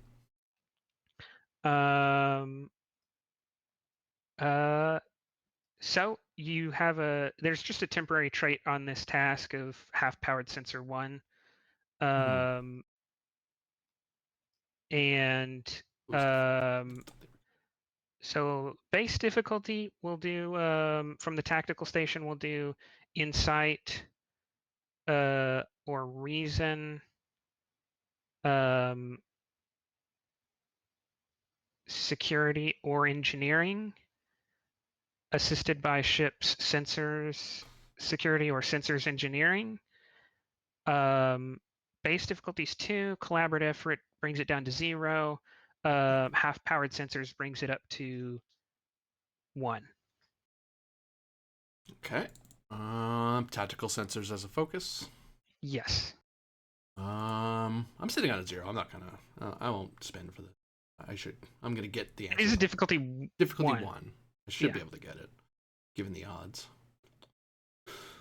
And it doesn't come up every episode, so I would double check what I feel like the Andromeda has something along with good sensors, but yeah, I can't. because of our advanced sensor suite, we get 2d20 from the ship instead of just 1. Okay, that's what it was.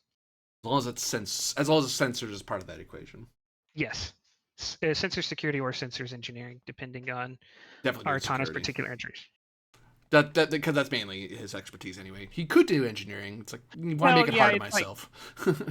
It's like since you're not getting a full picture without spending momentum, do you want that base information to be weapons or things like shields and power? yeah.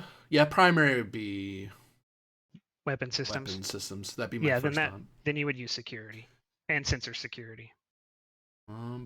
So far that's 2 successes over the diff, and that is 3 successes over diff, so 3 momentum. You scan and determine they have a disruptor spinal lance. Ooh, There that's is scary. a energy channel that runs down the spine of the ship. You see torpedo tubes that look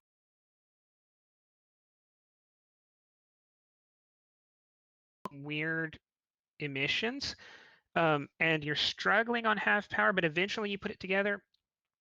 This ship has probably been primarily used to run through old style nuclear stockpiles. Oh, okay. Right, a ship, a house not wanting to use its primarily like its allotment from the KDF of photon torpedoes. So they're using old house nuclear stocks. Whether or not this ship actually has nukes on it, your scan doesn't tell you. It just tells you that torpedo tube could accommodate photons or nukes. But your advanced kind of like tactical thinking says it's only ever been used for nukes, and I can tell. Yeah, you don't have that much radiation in your tubes unless you've been firing nukes in it all day, all the time. Yeah. Is there any information they do I get the information? Do I confirm the information they sent me, or is there anything that they lied about? They did not lie. They or omit. they acknowledged the spinal lance and said that they had no stocks of photonic torpedoes for their torpedo tubes. So I scan. That's kind of ingenious. It's like, it's like saying, well, I don't have any 5.56 millimeter rounds on me, officer, because you actually have a bunch of 9 millimeter rounds. Well, like, you're not technically wrong. Well, no, it would be more like saying I don't have any soft pointed, hollow point, lead 9 millimeter rounds, right? I have I don't have any hollow point 9 millimeter rounds. Well, you have like intentionally super harmful, like fracturing rounds. Meant to eat through body armor, right? Yeah. All you did was say, no, I didn't have this super dangerous thing designed for this gun. I have another thing designed for that gun. But I'm not going to say that because the default assumption is a ship like this is going to be shooting photons. So if they say I don't have photons for my photonic, like photons or photonics, right? It's like, well, that's the same tech. Level one's more advanced than the other. Like, okay, I don't have anything photon or photonic. Like, okay, you're using nuclear warheads. Why get would away they with do you. Why would they do that unless their Zhou was like stockpiling for war? Yeah. You don't Oh. normally have to assume the enemies might have some muskets on them. Yeah. I don't have any bullets. I do have arrows though. Could I use momentum to determine, but via like nuclear radiation elsewhere in the ship, where there's if they have a stockpile of aboard? No, the trait half-powered sensors is going to prevent that task. Okay. So I scan. And I kind of call out like almost like a checklist. That's there. That's there. That's there. Letting them know what I'm doing, just like I'm narrating my movement. So I'm She not seems that way. to They nod don't know I'm along. not tricking them or anything. She seems to nod along as you say these things. She stays there for like, this probably takes you like 2 hours. She stays there the whole time. Yep. Yeah, and when you say we have nuclear weapons, Solaris absolutely like it is surprised enough that she gets out of her chair and looks at the report and then like looks at it with a Vulcan eyebrow raised because it's not what Hold she on. expected. Hold on. Brakes. Pump brakes for a second. Oh, sorry. I would. Once I get to the nukes part, because that's probably not something I would see that because it's not part of the checklist. It's just something I happen to notice. I might just sit back. I'd look over at the captain, and kind of. You might explode in a different way. I'd kind of make a motion of "Please come over here," Okay. and then I would pound out to the both of you the readings that indicate how I know that it's how nukes are fired through there. And then I would ask, do you have, it would seem, General, that you have fired multiple nuclear armaments through this tube. I'm required to ask, as a Starfleet security crewman, if you currently have any nuclear armaments aboard your ship.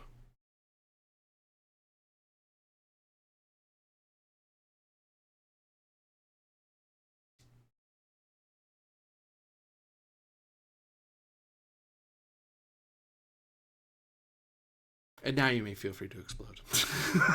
Yeah, Or not. Dolores is astounded by this report, and it's just like looking at the data because she doesn't even really believe it at first. Yeah. So, two ways to handle this: either negotiation or intimidation. Intimidation is a hostile act. Mm-hmm.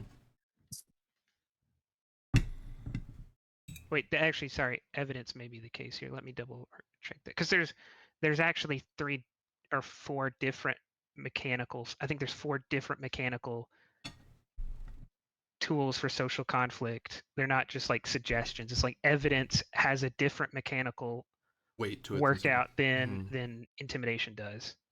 They squared away social conflict a little more. Okay, Cool. evidence is used in conjunction with any of the other social tools. So you have a piece of evidence that's going to lower your diff by 1. The base diff is 2 in her favor because you although you have this evidence, you don't have a direct scan or direct imaging or like a confession of a crew member, right? You have a reasonable suspicion from the data, but you don't have them dead to rights. So that's going to make this diff 1 with her opposed. You can also do a negotiation here, which is you offer a complication in exchange for a trait. And in this case, 2 complications and you gain 1 trait because she has 1 bonus over you at the moment. And in that case, there's no roll. It's just you We're would offering have a trait for a trait sort of thing. Yeah, you're offering 2 complications that favor her, and they may not come out horrible because she's not an enemy, but there will be 2 things that benefit her that you would have to offer, and then you could ask for something in return. Normally it's 1-to-1, but like I said, she's in a bit of a strong position here because she has the larger ship and you don't have any perfect evidence. So, is it going to be? Are you going to try negotiation? You going to try intimidation or outright persuasion? Offer nothing and hope you can convince her. Through the meta a bit, and this is kind of why Ayatana wanted you to be there when I called it out. Mhm. That was why I wanted to save you, because I was like, this gives the floor of you can kind of control me a bit, in the sense that I wouldn't want to intimidate them because right now it's not illegal for a ship to have torpedoes per se in Federation space, but it is something I, as a security person, am concerned about. Because they might have torpedoes, and if you're not a Starfleet ship, you're not supposed to have torpedoes. You get to have phasers. So if they have torpedoes, I need to know. But if you're, I wouldn't want to intimidate because that might start a shooting war with a bunch of refugees. I'm willing to negotiate, but I would prefer persuasion. But I don't know if you want me to be leading on that because you may have better skill in talking to them than I do. So it's more about whether you think you could pull it off or want to pull it off. I'm just putting the gun in your hand and pointing and going, that's the direction I kind of want to shoot, but it's your gun to shoot, Yeah. kind of thing. Yeah, I would probably prefer it if we are able to persuade here. Because we are friends here. I think I've established pretty repeatedly that I am on their side and that like I don't want to antagonize them needlessly. I understand the unique quirks of their system and why normal Federation procedures don't exactly apply here, given all of the hell they've been through. And thus, because of that, I would hope they'd be willing to negotiate back with me and not like immediately tell me to go die in a hole. So So them working in a mutually favorable way, that's negotiation. It doesn't have a role. It's just you accept complications in accordance with getting traits okay. until everybody gets an even amount. Persuasion is listen to my argument about why you should give me what I ask for, even if I don't give you anything in return. You should tell me, and here is why. Yeah, you should tell me, and here's why. I'm not, this is not hostile, right? I'm not gonna shoot a phaser if you say no, but you should tell me, and don't expect anything in return. Okay. Yeah, then I would want persuasion because I think I've already given them a lot, and this is kind of me cashing due on favors. So yeah, Aratana, I think you can assist here because I think I'm going to be better at persuasion than you are. Yeah, you're And better at it than I am. and yeah, Solaris like looks at this data, does the eyebrow raise because she doesn't really believe it at first, and then yeah, she's going to turn to the general and she's going to say, I understand the peculiarities of your system, of your unique circumstances, and I am willing to accommodate them because I understand how your people have suffered in Sorry.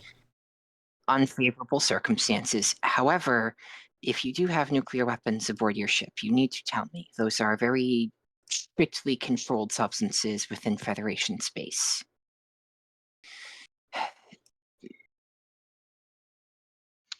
Okay. See how she responds. It's opposed presence command, because the tactical issue here is not as relevant as the force of personalities involved. The traits of collaborative effort and desperate refugees are canceling each other out. She's Okay. willing to work with you, but She doesn't want to give up her safety guarantee. she can't get those if she gives them up. Yep. If she can't even get back the information if she tells you. Right, she's lost an edge that is impossible to get back. So, and she's desperate. So,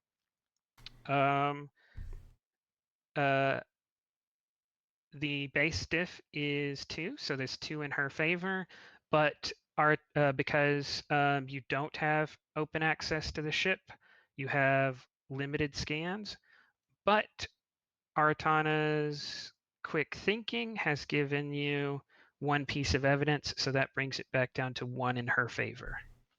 Okay,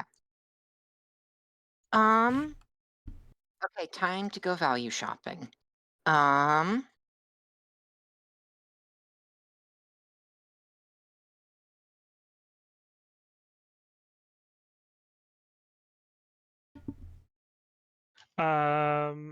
Present security, because as I think you're the one presenting the evidence.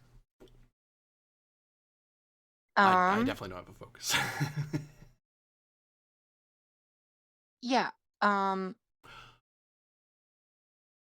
Okay. You can.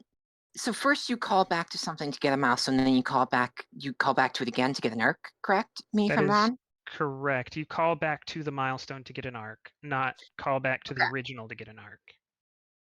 Okay. Just wanted to make sure I understood that correctly. Mhm. Which could be How often are you talking people down with their nukes? No, not particularly often. I was looking at my values and I looked at the thing and I wanted to make sure I understood the system. Okay. Would you accept the value my word is law on the grounds that I am trying to use my force of will to establish as the senior person in charge here that she has to tell me? Like, this is a Alternatively, legal. your word is saying the law. Yes, because despite the fact that she has more experience in combat and she has the more tactically powerful ship, she still seems to think Starfleet's a legitimate institution. She seems to be treating your rank and position as a legitimate rank and position. Okay, So, and then yes.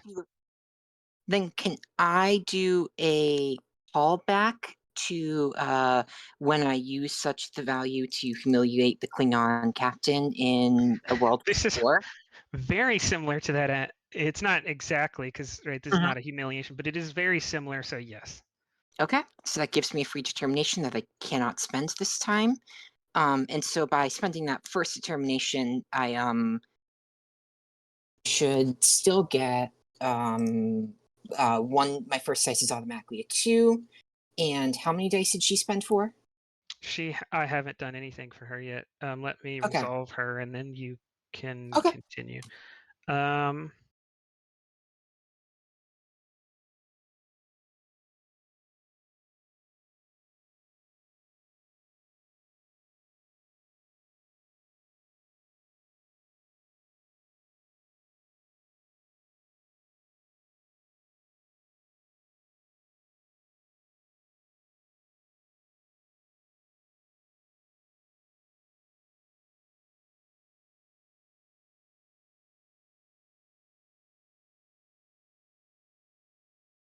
Oh, actually, I will not. I will not do anything here. Okay. I am going to allow you to roll. Okay. But as a Cassian refugee, Mm-hmm. she has come from a culture which has doggedly resisted annihilation. So if she's being coerced into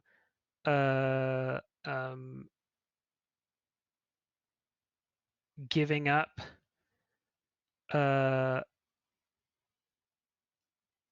her own side, in this case, because we're talking about weapons that could make the difference between her having an extremely powerful warship and her having an underpowered warship, and it being the only warship her people have, it's going to be relevant. So she can choose to spend threat to succeed at being coerced here.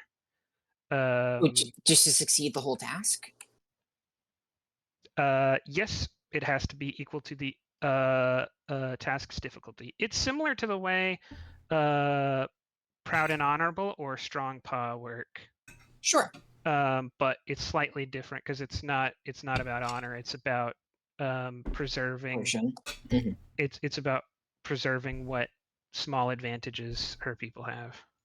Okay, and so whatever successes I get are just the amount of threat I'm sucking away from you? Yes. And the only way I could succeed at this task is if I got more than 10 successes, which I don't even know if is mathematically possible. The fact that you know her name means 10 is not enough either. Because you'd get some free threat on top. Oh, that she has a name is a clue to you that 10 is not going to be enough either. okay. Okay. Yeah, I'm not getting 13 or 15 or whatever threat. So in that case, I will simply. Could we just negotiate instead? You could negotiate, and you can. If failure doesn't mean she's going to attack you or become violent. It just means that she's going to have a good explanation that may not satisfy you, but is satisfactory enough that to push it any further would be hostile. Oh, so could we drain her threat and then be like, well, we failed because we fail. It's like, well, we'll negotiate instead because we can't persuade. We failed to persuade, so we can't do that anymore. We either have to intimidate or we have to negotiate. This is in opposition to you, so this would come from the threat pool. No, but what he's asking is if we fail to persuade, can we then try to negotiate? Yeah. Oh, okay. Or do we have to negotiate now and rather than persuade? Because we know the difficulty. We know what we're facing. If you persuade and fail, the only difference is I would say that evidence you have is no longer valid, right? It didn't change the situation. Okay. So in that case, the negotiation is going to become more expensive for you, but still possible. Well, it depends if you want to hit the pool or not. I mean, they might get, because I really want to know the full story on that, but it's whether we want to drain that pool or not. Yeah, because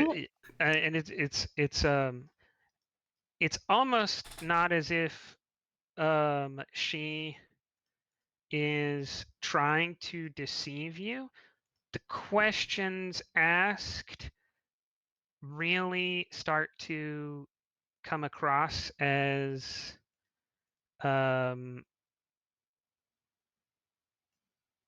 she's reading really oppression. Yeah, she's reading this as you're trying to deny me a tactical advantages that has kept me alive. And that may or may not actually be the case, but her culture tells her it is the case. Because she's not used to dealing with people who could be friendly if things go nice. She's used to dealing with Klingons. Yeah. So persuasion or negotiation is up to you. Okay, I'm going to try to persuade first because I think that's what the character would do, and when that fails, we'll try to negotiate. Yeah. Because it is up to her to use the talent or not as well. I will say that. Yeah, and also I already said what I was going to do. I don't want to retcon that because she has an ability I didn't know about. No, it's fair. You I'm not gonna try to bamboozle you with the talent. That's why I told you ahead of time so you could, because you get to know you get to know what she's gonna do before you decide, because generally, right, as the game master, I'm gonna give you full information when it's possible. The only difference here is that in a very rare situation, she actually doesn't have to roll because of a talent. Okay, and so I'm gonna, because I already spent the determination on the instant success, I'll spend 1 momentum on a second die. Oh, I apologize. I assumed the focus of diplomacy applies. Does it apply? Yes, because of how powerful she is. And I'm going to use cautious command to reroll that 0. All right. Okay, so that is 5 from me. For my assist, I just realized the focus I could bring up because of my evidence. Shipboard tactical weapons. It's like I'm an expert in weapons. Yes, you can use that. It's like I mean, the colony probably used a nuke or two. Well, we could have. We got approval for it, but we never did. But Yeah, when you first left, when your colony first left Vulcan, appropriate tactical defense for a Type 3 colony in the view of the High Council or is it the Vulcan High? What was it? Council or Command? High I think it's Command High- initially. High Command. yeah. Yeah. Command. 3 surface to air nuclear weapons were the appropriate defense, and by the time Starfleet got out to you, the council, the High Command really didn't exist anymore, and so no one took those nukes away. Command, like the first Starfleet captain to get out there was just like, "Hey, we exist now, and could you like stick those in a ditch over there full of lead, and Yeah, we'll give probably you this funner. phaser system." Please don't get near us with that. It's like, hey, we're Yeah, getting I phaser thought- arrays. We're cool with that. Or banks, rather. I thought at first you were going to say, like, it is illogical to let ourselves be captured. We will nuclear detonate any settlement before it gets taken over. Oh no, that's part of the High Command's original evaluation, I assume. Yeah, No High way. Command was kind of sketchy. But yeah, Yeah, that's okay. 7 so They far. may have decided it for you. There's probably a circuit board in there that's like the High Command alternative that's like Yeah. scorched earth if the Romulans come. No, so that is what, 7 successes? Yep. Yes. She balks at that. She's not. She hates to give up a tactical advantage, but this is such an escalation to deny you all this information that she's not willing to do it. So against her better judgment, she says, well, if it is relevant information to you, we have 173 tactical nuclear devices for shipboard use, about half of which have the possibility to be calibrated for space to surface use.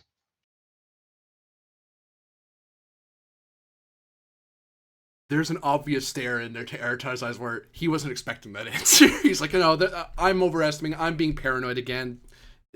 They wouldn't have a bunch of nukes. They do. Oh. And I'll tell you for Crap! free, I'm right. tell you for free, it's a reasonable compliment. It's not excessive. Yeah, it's one of those Should like, be that less- makes sense. If you have that many torpedoes, that would make more sense. It'd be less scary. Probably the more scary part is that half of them Yeah. have a design feature that allows direct surface use against surface. Like it's not just ad hoc shoot a surface with them. It's like this has an airburst setting intentionally. Oh, Jesus That's Christ. unfortunate. Yeah. Okay, but that's what we wanted to know, right? That they would confirm Yeah, and that she they told had. you. Okay. So you gain. Oh, actually, sorry. She does get the roll because She is gonna roll, right? Yeah, because she decided not to use the talent. Because we need to know how much she balked by. So, she is gonna. This is gonna be a small escalation.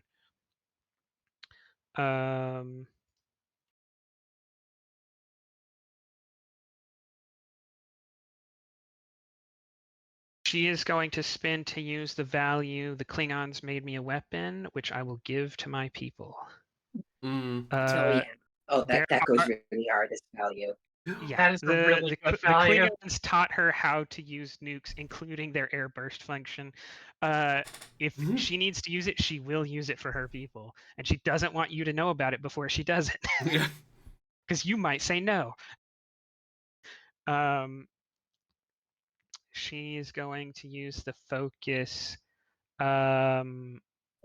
deception, as she is going to try to double speak a lot. Mhm. Never not answering your questions, but answering them in an unuseful way a lot. And I mean, nuclear say that happens sometimes, and we did at a time. We did. so 3, which I think brings you down to 4 momentum gained. But she doesn't put up a whole lot of resistance before telling you. She does balk a little bit. Eventually, she confirms 150 weapons, 75 of which have direct surface utility. Well, thank you for telling me. GM, I would like to read up on the Federation's policies with regards to the private or Total ban. planetary owner. Oh, Starfleet doesn't even like having them. not the- even for the free answer is those that exist are in permanent Starfleet stockpile and only accessible by orders of command or the president. They're so destructive to planet surfaces in a way that, right, photon torpedoes do damage by total annihilation of matter and antimatter. There isn't anything left. Yeah. But nuclear weapons are so poisonous. They destroy the environment for generations as opposed to per day. Yeah, so it's just it's not that Starfleet never uses them or takes them out. There's not like a total ban on any nuclear weapons, but Sure. there's not really seen a valid civilian use, and Starfleet never deploys them. You in your entire career, you've never been on a ship that had actively deployed nuclear weapons. Then yeah, then What she's about, just going to say. Just a quick question. Go ahead, What go ahead. about usage in individual member worlds space fleets? Oh, that is going to be a momentum spend. Okay, because that's what I want to know. Okay. Yeah. So, in theory, it is not up to Starfleet Command or the President of the Federation to authorize a Vulcan starship, right? Like the Vulcan starship, Serac, right? Constitution class cruiser could have nukes on it if it's authorized by the Vulcan Command Authority, right? They don't. No one does. They don't have a practical application when you have access to photon torpedoes. They only have a downside. Yeah. So But if a member world already had them, it would turn into the same thing that happened with my colony. Probably, it's like you have nukes, you need to turn those over. We're giving you, but don't worry, we're not leaving you unarmed because that's ridiculous. Yes. We're going to give you something else.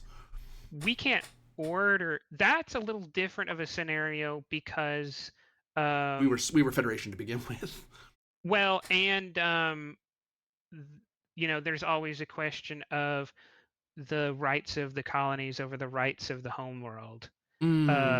Depending on colony size. And I don't know if we've said in narrative whether Artana was a small colony still governed from the homeworld or whether it was a large colony that was self-governing.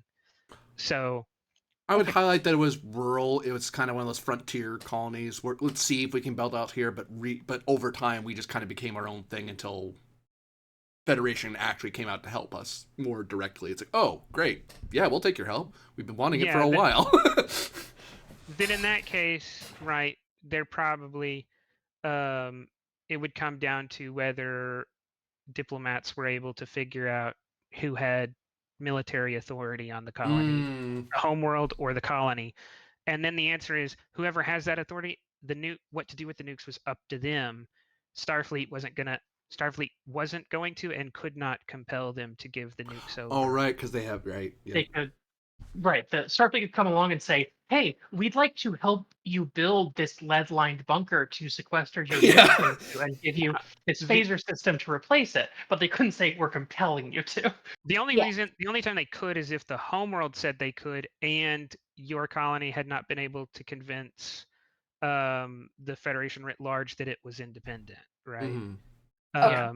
Okay. Then they okay. could have Um, said, "We're taking them away." Then Then- my suggestion would be, maybe this is what you're thinking already, but like, if the general is willing to, on paper, hand control of her ship over to her homeworld, it is fine for her to have torpedoes legally. That's what she was going to get at. Yeah. Yeah, that's a conversation for when you. She'll say, "We can discuss this at the homeworld." Yes. There's No. All Source is going to say, I'll just clarify, is she's going to say the private ownership of nuclear weapons in the Federation is not allowed, is totally criminalized.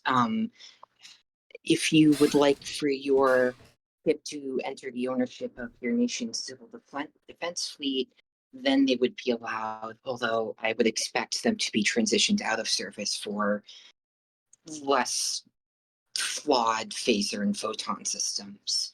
Until that point, many civil defense forces have used nuclear weapons. I will not pick a fight with you, and I will not object to this presence if you promise me that you are going to transition your ship under the direct authority of your planet's government. She says, "We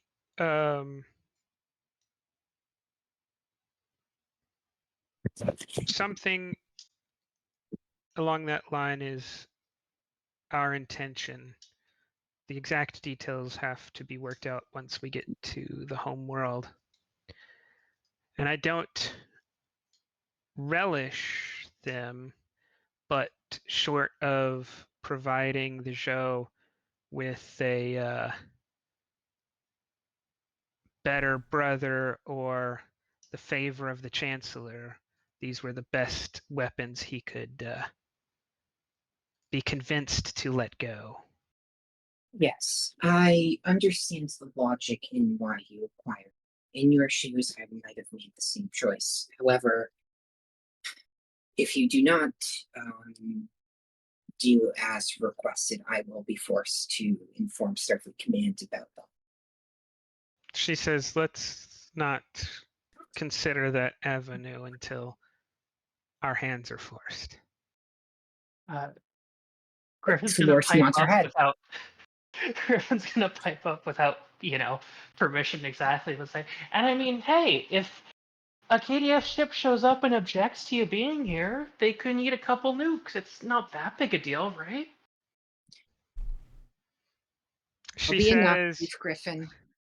the general says, Apologies, Captain. "It would be tactically inefficient. The disruptor lance will take care of them long before the torpedoes would be useful." Might I make a minor request, General and Captain, from a tactical point of view? I don't think I could transfer any nukes to you if that's the question. Oh, please no. I do not want Go those things ahead. on my ship. On the Go ahead, captain's ship. Alexander. Sorry, Captain?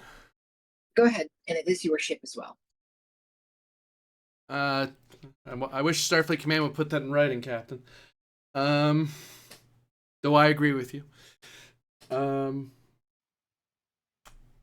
If we are in a tactical position, or for some reason you feel the need to use them, I would greatly appreciate it for the safety of the refugees, of this crew, and of you, to please tell me ahead of time. Don't just use them, because there are a variety of procedures that are required when nuclear armaments are used, and I need to... The more notice I have, the better, but if we never need to use them and they just sit in your base, then that becomes a political question that I don't have to answer. So... She kind of stares you down. At first, it seems intense, almost intimidating like, but then you get the idea that it's this is more of a stare for effect rather than directly an attempt at intimidation. Mm-hmm. Someone less disciplined than you might be simply intimidated here without a check of their resistance. But you have enough willpower not to be easily intimidated by someone's mere stature and imposing nature. Yeah. She says, if you had to use such a cruel weapon in a situation so desperate as to call for its use, would you tell me first?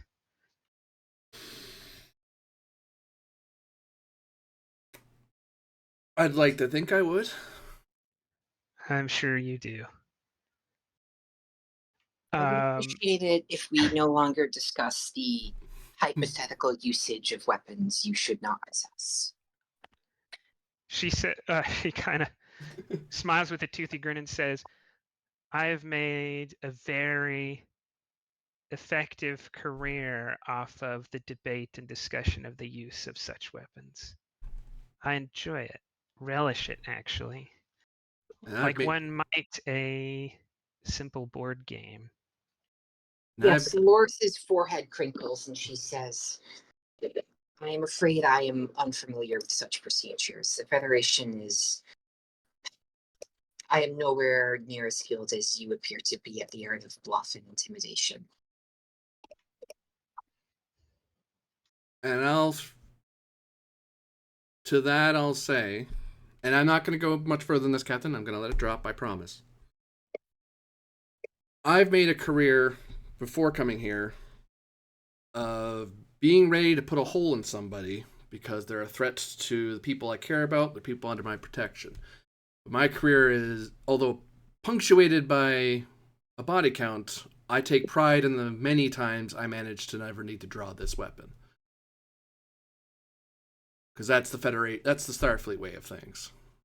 And I tend to like it a bit. It helps me sleep a bit better. Whether you embrace that or not is between you and whatever you believe in, so. And the law, obviously, but you know.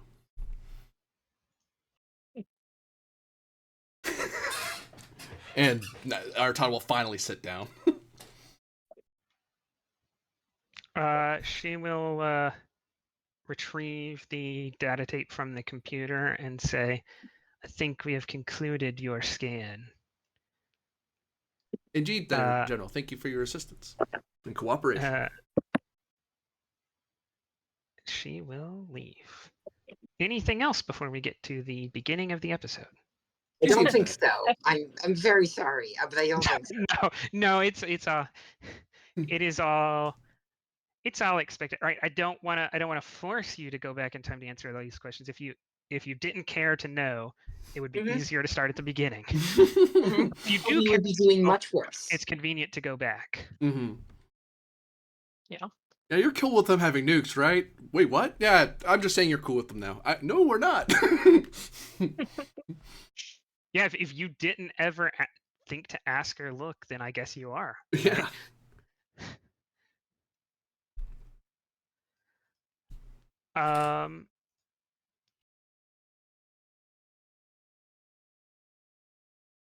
Actually, since we got to meet the General a bunch, I will have her on her ship as y'all come into system.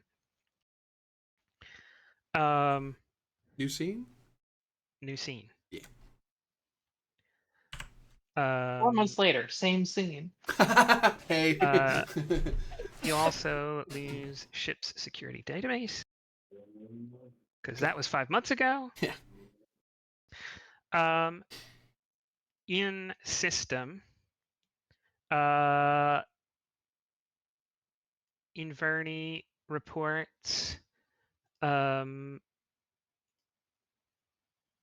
system and navigational scans match with expected system, Captain. Excellent. Take us in. Um, as you go to do so, you are getting pinged by navigational satellites. Ops office specialist. This is navigational satellites are trying to tell you something. I will key into them and see what they're trying to tell me. Control con difficulty 0. Navigation is a focus. Oops, click on. Yes. There it is, I found it. All right.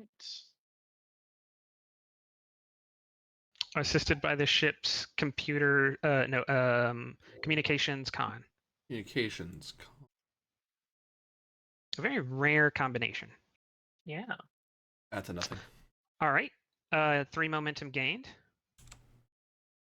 We're over. You get back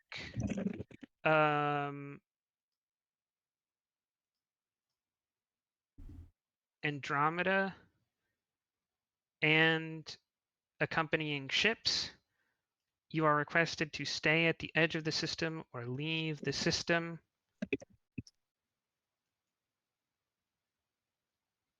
And that message repeats. Like I'm going to hand is moving towards impulse controls, and I pause and I say, Captain, I'm getting a weird navigational ping. Looks like the standard nav buoys out here have been reprogrammed to send out a message to us, telling us to either remain at the edge of the system or depart alongside the convoy. Representative. Order a full stop. The representative says, "What is this? Did you not gather the appropriate permissions for interstellar travel?" If I knew what this was, I would be telling you. Starfleet assigned me to this mission. I did not create it. Chief, are they giving us a navigation warning or is it a political warning? I mean, it's coming through on nav beacons. You can use but that it momentum. sounds political. I'll spend the point. I'll still have said what I said. Yeah, but- yeah. No, that's fair.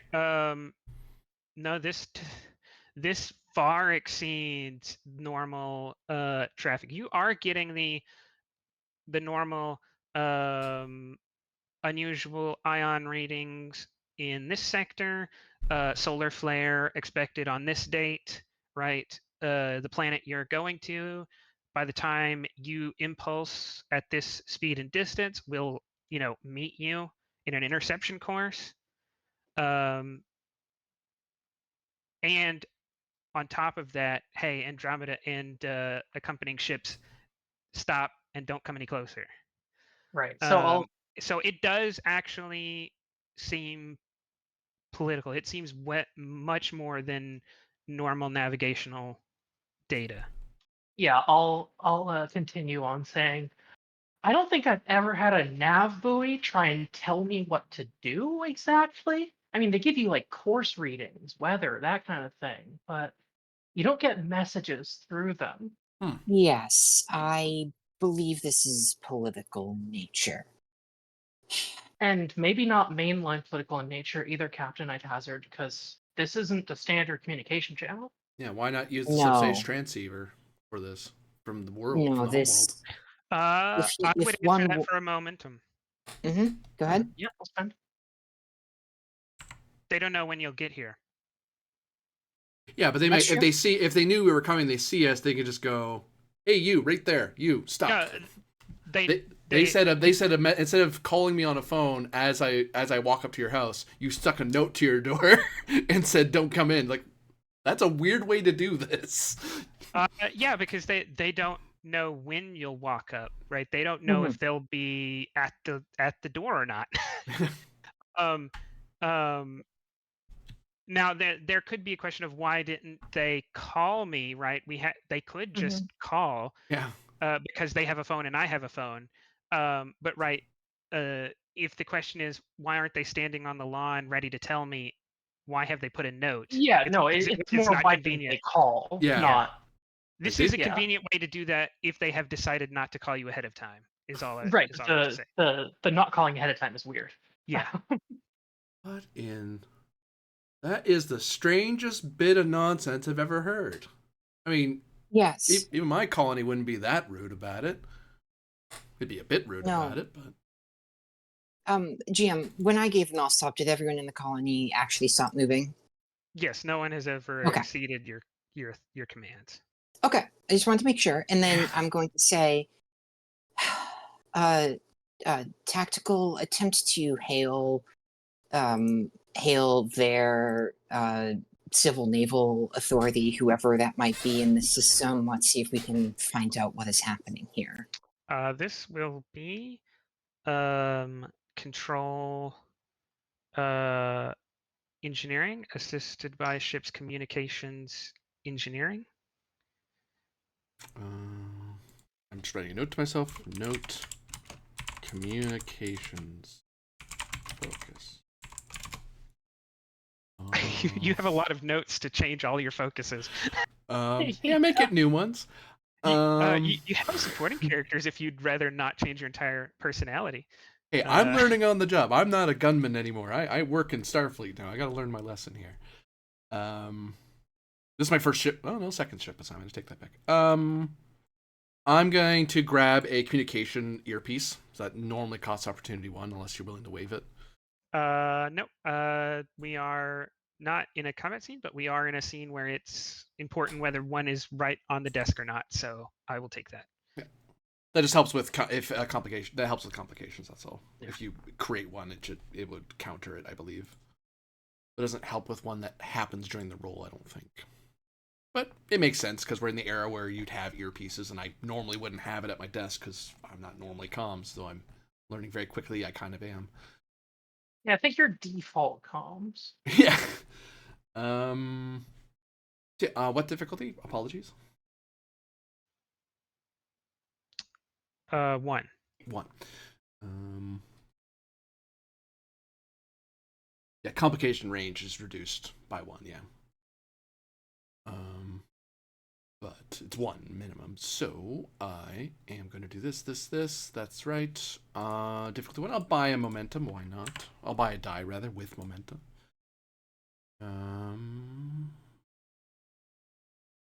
Wow, I hit that way harder than I meant to. I'll take it. And bang. Good golly. Okay. You gain 5 momentum. Freaking overkill. Where's these awesome dice when I'm being rampaged by an alien? No, I get them when I call people. Cool, thanks, game. Game's telling you what your focuses should be. Apparently.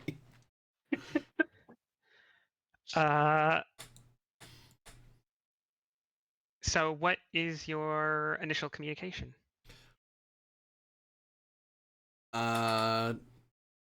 Colony navigation and control. This is the US Andromeda. Requesting communications. And explanation as to purpose of navigation message. Very quickly, you hear back. Stand by, Andromeda. Higher authorities must be contacted in this situation.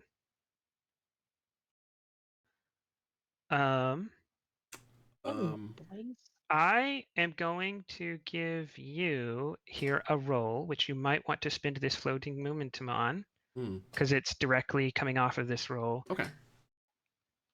You need to establish whether your presence suggests a civilian or a military response. And that doesn't necessarily mean we're trying to be intimidating, so bring out the military so we can fight. It's more like I don't want to get into a political situation, so I'm going to call a branch of government I expect to be not politicized, like the military. Mm-hmm. Right. I want to talk to the naval ensign in charge of system navigation, not the undersecretary for foreign affairs. So As I much will as let I would like to call the military, I think the political sphere of government is where this order is coming from, so we should probably talk to them. Yeah. So, Aratana, you can choose what your tone implies, and then the diff to achieve that is going to be dependent on which one you choose. The tone, I suppose, just and I'll clarify a bit, is I purposely would have called the civil branch because I'm running into a navigation boy telling me this. I'm like, I'm gonna call like the air traffic control and go like, hey, because that's what I was asked to do as well. It's like, hey, I need clarification. I don't know why this is happening. I need your help to explain this to me because I don't know what's wrong. And I, as a Starfleet officer, am trying to get confirmation. All right. In that case, this is an opposed task. Ooh, interesting. Because you may want to, but someone does not want you to. Okay. Well, it's opposed. There's nothing much I can do about that. My trait wouldn't really matter, I don't think. Even if I identify myself this is Chief Master at Arms, it's like, why would some civvy know who I am? Unless, Your reputation trait would. oh, okay, I'll call it out. Yeah, because They're a Federation member world. it's like, oh, we'll look this guy up. Oh, that's who this is. Okay, I'll take that for $1. Presence, what for me? This is command. It's Command. force of personality, kind of suggesting to bureaucrats who they should respond to. Mm-hmm. None of this And I one. will let me roll so you see the difficulty. Focus in intimidation, presence command, and going to spend 3 of this person's threat on no one commands us. Oh dear God. He has decided that he is who you're going to talk to, and you're not going to say any different. That is 4 successes. Okay.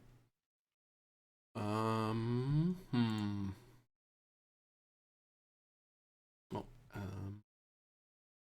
I am going to spend 1, 2. I have full mit here because my dice aren't great right now. None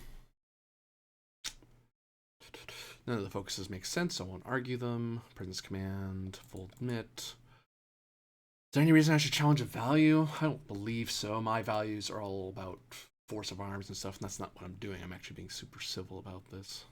Not that I'm working against it. It's I was about to say, yeah, if none of them seem like they apply, maybe I should look at them because maybe they apply in the opposite direction. Feel free to call one out, yeah.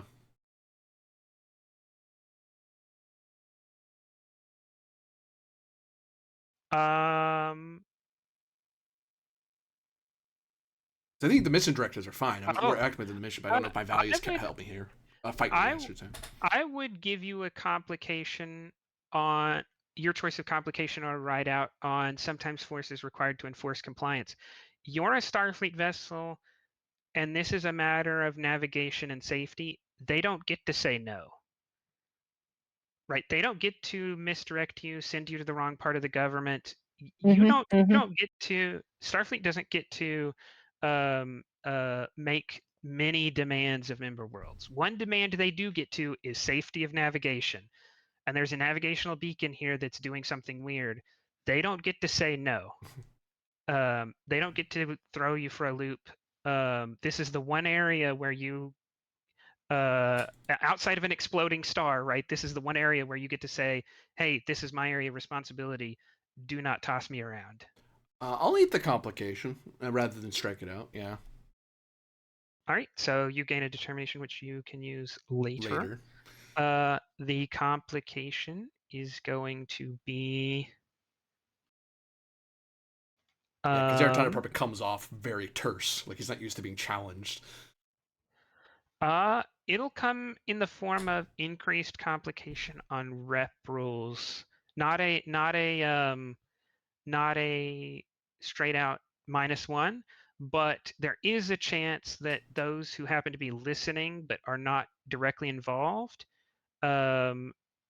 respond back to Starfleet like, "Hey, this ship just showed up and started making demands." And It's like you didn't you know, technically break the rules, but we don't feel like taking the flack for this, and you're the lower rank, so sorry. and it may come to that. 9 times out of 10, Starfleet's going to say, "Shut up, this was their job." Yeah. But there's that 1 time out of 10 that the wrong Starfleet command officer may look at this and be like, "Hey, diplomacy's our game, and you shot your captain in the foot by doing this." Yeah. So yeah, that'll be the complication determination gate, and difficulty is 4. Assistance from ship, perhaps? Communications command. Yes. Oof. Hey, it's an extra die. I won't fight it. Well, Could the captain have possibly assisted me with this?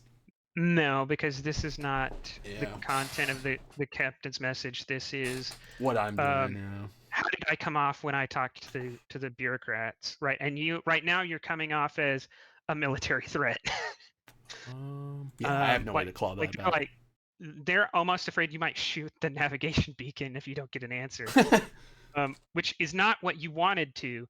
But someone is sitting there in their ear saying, "Hey, you see what he said there? He's going to shoot our beacon," which is like, no, that's not what I said. I asked to speak to I asked to speak to the the undersecretary for navigation, but somehow they've taken that as a potential threat of invasion. So on screen pops up a Cassian. He says, "I am Strategos Kinian Bonaparte. What is the confusion? I think the navigational satellites are quite clear."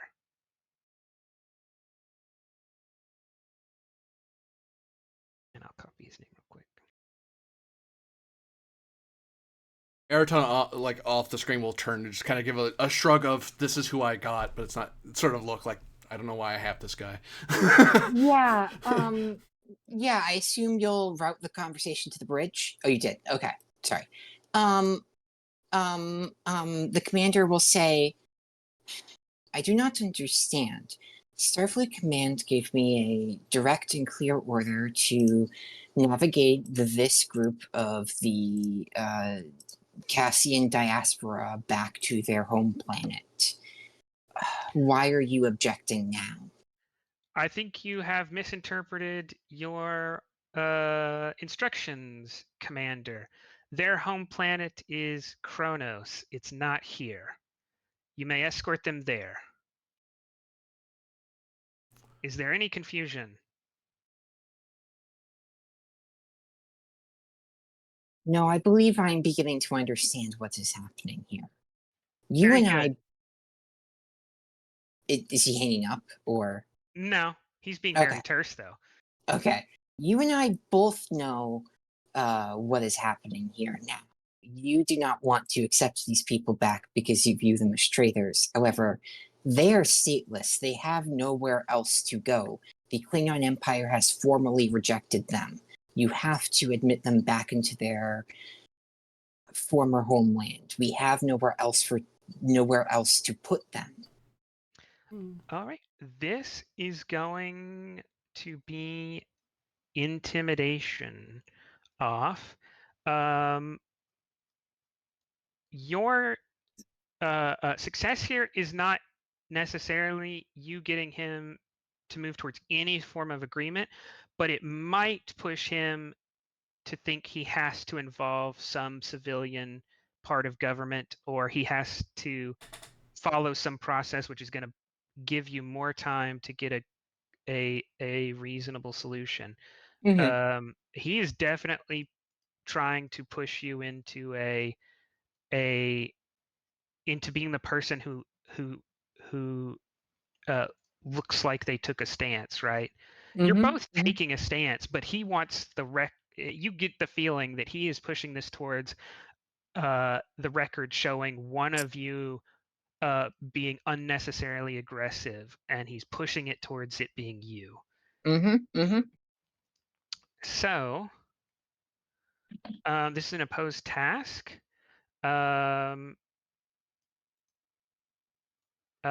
Successfully intimidating someone, impose a trait upon them. Failing makes it more difficult.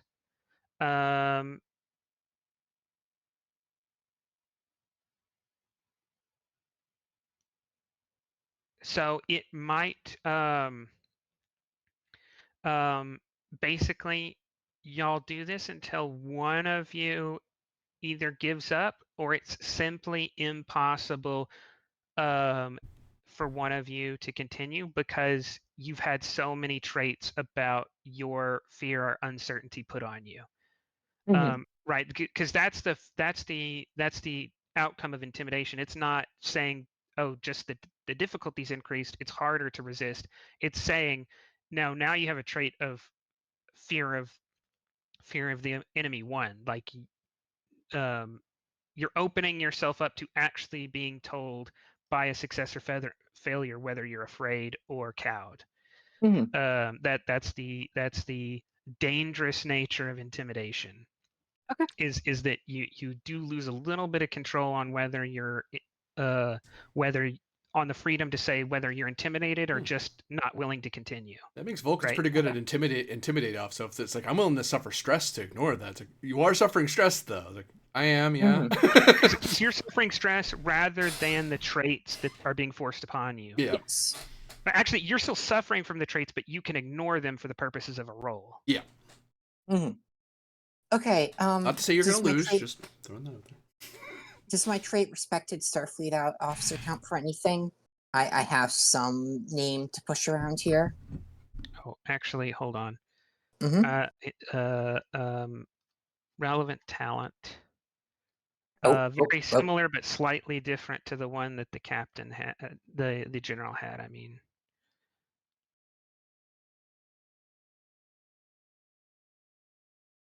but his is not related to being under the thumb of an empire. His is related. His is more related to the suffering that comes from being in surviving in a place that was once apocalyptic in nature.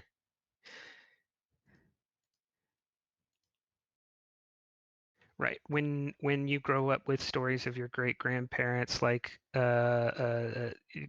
surviving Irish potato famine level experiences, there is a resilience that you come to understand that is different from the kind of resilience you found that the general had.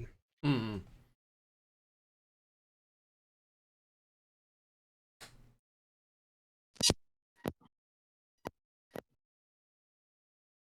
Okay, so this time it's not threat.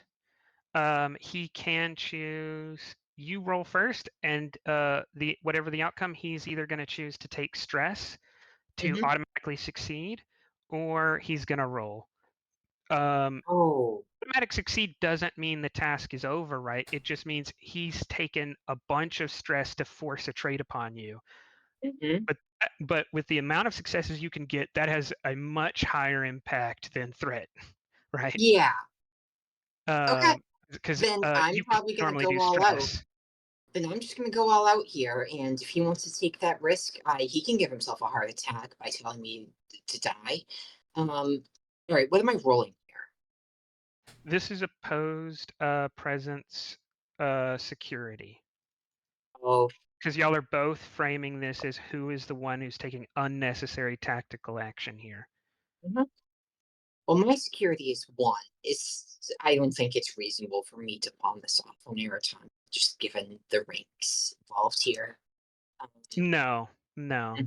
You have a starship with heavy weapons, and you need to make sure that everyone knows you're not going to use them in an unreasonable situation, except he is doing all kinds of things that could make an outside observer think you're about to. Yes. Okay. And okay. In that case, okay. Does respected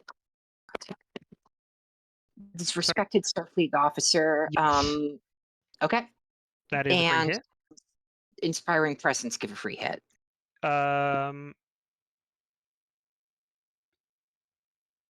Yes. Okay. So that's Not two. so much to him, but if he sees through the view screen that you have a crew that will go to hell and back for you, that might intimidate him. Okay. It doesn't really matter, but a focus in rhetoric because this is all about framing No, an argument. no, that is Mhm. exactly that is the perfect focus. This Yeah, is well, the thing is, my security is 1, so yeah, no, that's unfortunate, but this is the perfect time for rhetoric. mhm, mhm. Yeah, I you have the know theory, all not of the the specific fundamentals words you should here. use. You just Mhm. know that having access to those specific words would be super helpful here. Yeah, no, this is full Gish Gallop. I'm just going to throw all of the $5 words I know at you. Okay. Yes, I was going to ask, can Aratana assist because he made this call and he's my security expert, so he can advise me on security procedures?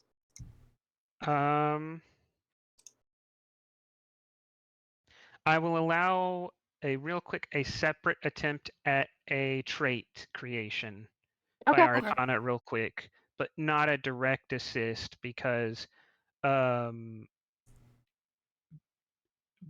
um because the information might be relevant, but at what time the captain uses that sorry, excuse me.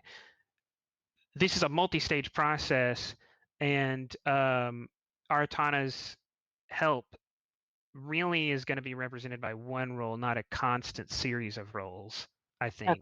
So Actually, to that end, then, because I'm trying to make it fit within Grand Kite order, I'm thinking instead of feeding like live information, it may be here is a security brief as quickly as I can. I have to assemble it very quickly because I didn't think this was going to happen. It's like, oh, well, as far from a Starfleet security point of view, here's a brief on how how a security officer is supposed to approach this sort of problem. If someone tells me no, it's like, Mhm. well, there's ways we can force the issue without drawing the phaser. There's a bunch of protocols, and here, Captain, here's a quick dump of These are information. the free movement and navigation guidelines you are directly violating by refusing to let a Starfleet ship into your system. and also like, hey, this guy's acting a little hostile. What can I do that's totally within regulations and explainable to assert freedom of navigation? Yeah. Mm-hmm. Right, Mm-hmm. in a way that makes him have to take the aggressive move. Mm-hmm. So yeah, you can do that. Okay. That was So going if to you be my succeed, next it thought. goes from a trait of potency 1 to potency 2. Yep.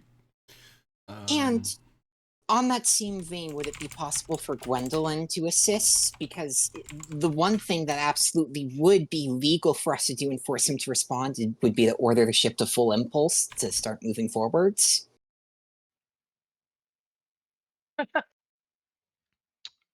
This is reason security. ouch. All right.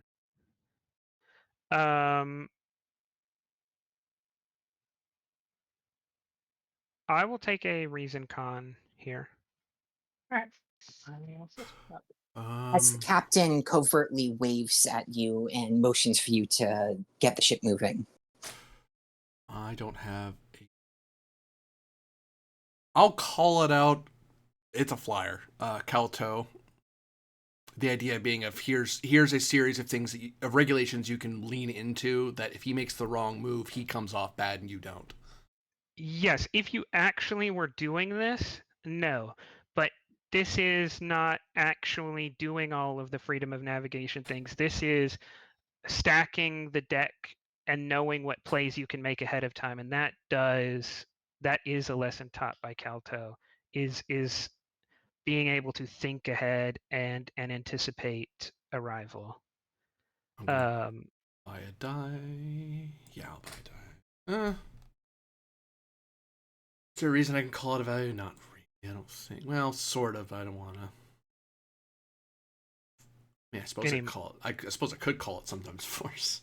I don't know if I want to. No, because right now you are Not using force. you are intentionally not doing that. And I'm trying not to intimidate him. I'm trying to give you a plan that isn't intimidation. It's to make him jump the gun. I would take the first value Frontier doesn't suffer because fools. Yeah. this is the kind of thing you run into when you're not in a home system with a star base and two constellations. I mean, two constitutions that happen to be in system, right? You can't pull this kind of stuff on Earth or Vulcan. And it wouldn't occur to someone who encountered a problem like this, who lived on and grew up on those worlds, right? People, planetary, the United Earth governing body doesn't just tell Starfleet vessels no, you can't come into the system, like ever, because the president is in one of their cities, and the entirety of Starfleet Command and the JAG Corps are either on planet or on the starbase. Mm-hmm. Real quickly, you can in minutes or hours, you can get to the bottom of the true legal situation. So bluffing a legal stance is useless. But out on the frontier, when literally the next large Starfleet ship or starbase or representative of the Federation government could be tens or hundreds of light years away, it actually does matter that you keep your wits about you legally. You can't rely on an easy answer to the law. Mm-hmm. So yeah, I'll take the frontier doesn't suffer fools if you want to. Oh yeah, I'll spend that actually, because the diff's like 2, isn't it? To create the trait. Yes. Yeah, I won't spend momentum then. I'll just spend toward the value. I'll just roll a single die. Yeah, because I don't want. I could fish. Fish, why not? I might get you more momentum because this is a pretty good roll. Bang. Good thing I fished. 3 momentum, and you create. And I'll spend my metal to increase the potency.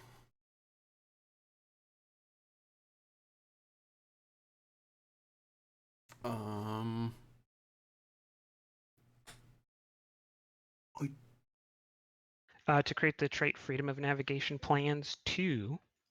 Now, question strategy-wise. Do you want that momentum, or do you want me to up the potency of this one more time? It doesn't matter if I have momentum or not. I would not accept another creation. There's too much here. There is a point to which he doesn't care about the law. Oh, okay. So the captain's plan can't rely too much on this is what the law says. Hey, more momentum for us. I'm cool with that. Yeah. Ops, did you want to reason con difficulty 2? Navigation is the focus here. Yes.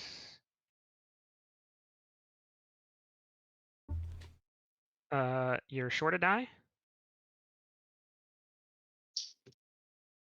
You're being asked to create a trait, I think. Yeah.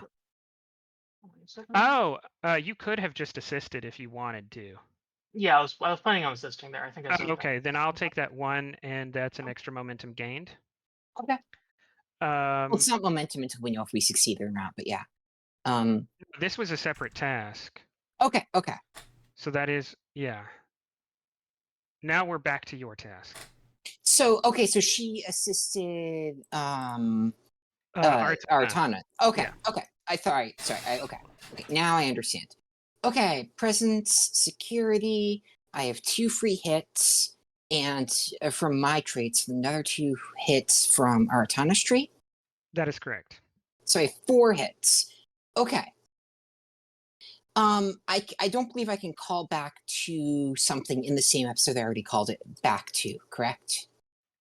You could,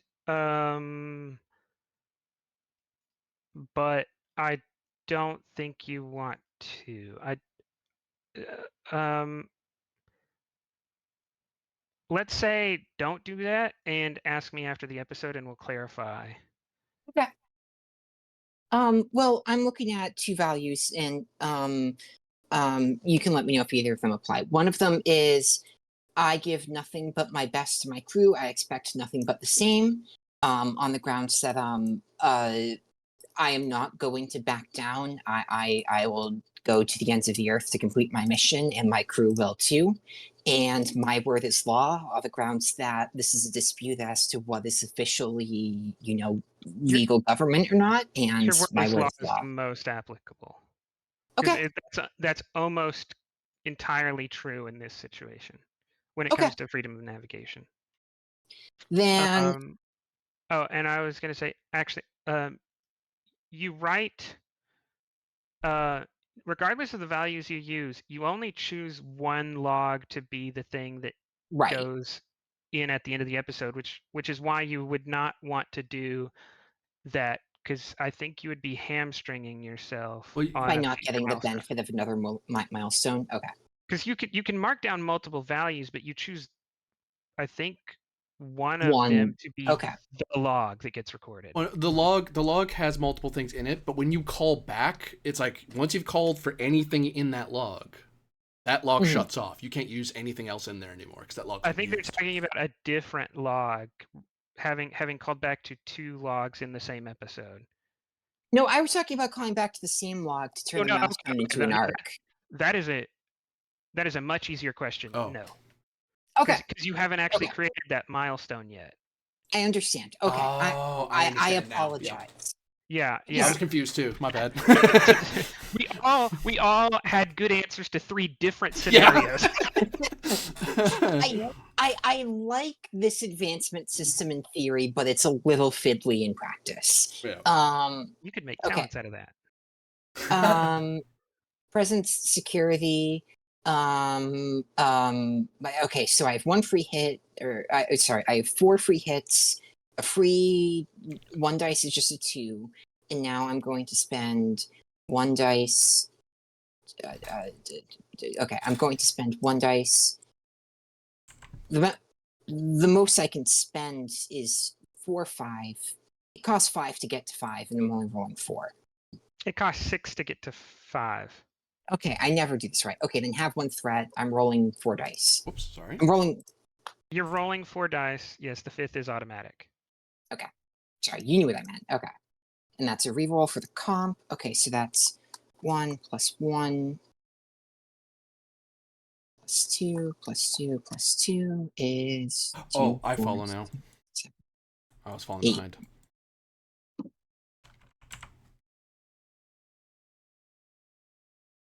So yeah, even if he says no, this doesn't count, he's suffering an injury here. No, wrong thing. You only suffer injury if you surrender and say, "Yeah, I'll take that stress and I give up," or your track is Okay. full. You don't need a minimum 5 anymore. That's 1 thing. And the I ship apologize. doesn't automatically count stress, right? Can y'all remind me what the calculation for stress is? It is. It's just your fitness now, isn't it?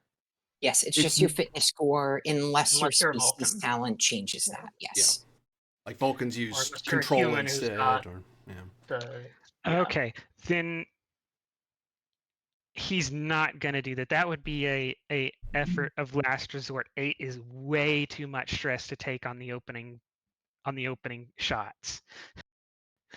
Because the average person goes down or is left with no stress left from that kind of art. Right. Almost no one could force of will not be intimidated here. Yeah. Oh, I didn't know those regulations or those ones. Oh, this is Yeah. sounding really bad all of a sudden. So- I sound like the Okay. bad Is he rolling guy. against me? He's gonna roll against Okay. you. Before I narrate success, okay. He's going to use the trait Hardliner to get a free hit. He's going to use 3 threat on the value I am the will of the people. God. Oh God, we have a real unmovable force meeting an unstoppable object here. Do. Yeah. One might say a real matter antimatter situation.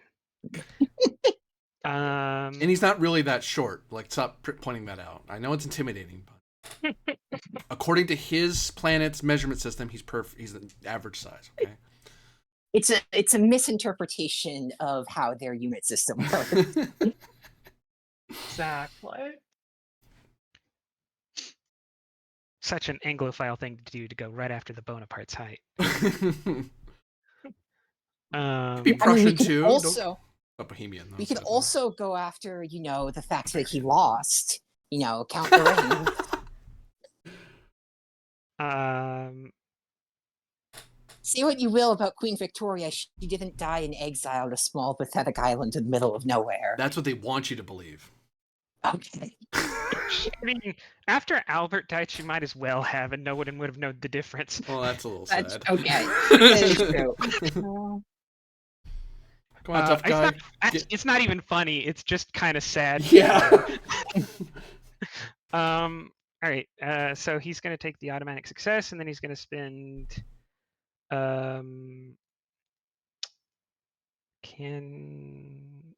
Yeah. He'll spend threat to fill out the die. Oof, that's an expensive spend altogether, but it's important. Makes sense. Because what? That's 3 plus 5. Well, he has his own, so he's not spending all the threat. Yeah, never mind. He spent. No, it's 3 and 6. 3 to Yeah. use, 3 to get a point of determination, and the rest to buy it. Yep. Yeah, it's expensive, but it's like I was thinking that was all the 11. I'm like, that's not all the 11. He has his own. Yeah. Particular style of this episode. Most of the people you're running into are important named people. You're not. So they're threatening on their own right. That is 5. 6 from the trait Hardliner. 7, 8 from the value I am the will of the people. This is a wash. Okay. Right. So I take it we go back and forth and no progress is made then? I think I'm gonna double check. I think he loses in a post. He's set in the difficulty because he's the one. It depends who's being attacked here, because it's the aggressor who wins in opposed ties. Because the responder is set in the difficulty. He's definitely the aggressor, right? He is the reason this is happening. Solaris did not choose for this to happen. So unfortunately, I don't, unless we have some other way to re-roll that, which I don't think we do. I mean that's fine. Okay, so we go back and forth for a bit and it turns into a wash. Is that has this happened? Hold on. Oh, sorry.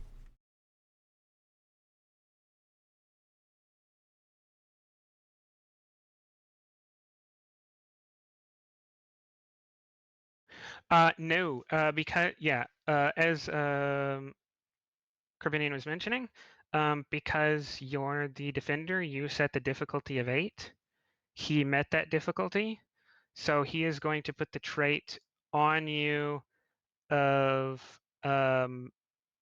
fear of violence. Solaris is somewhat now preoccupied with not letting this get out of hand in a way that he's not.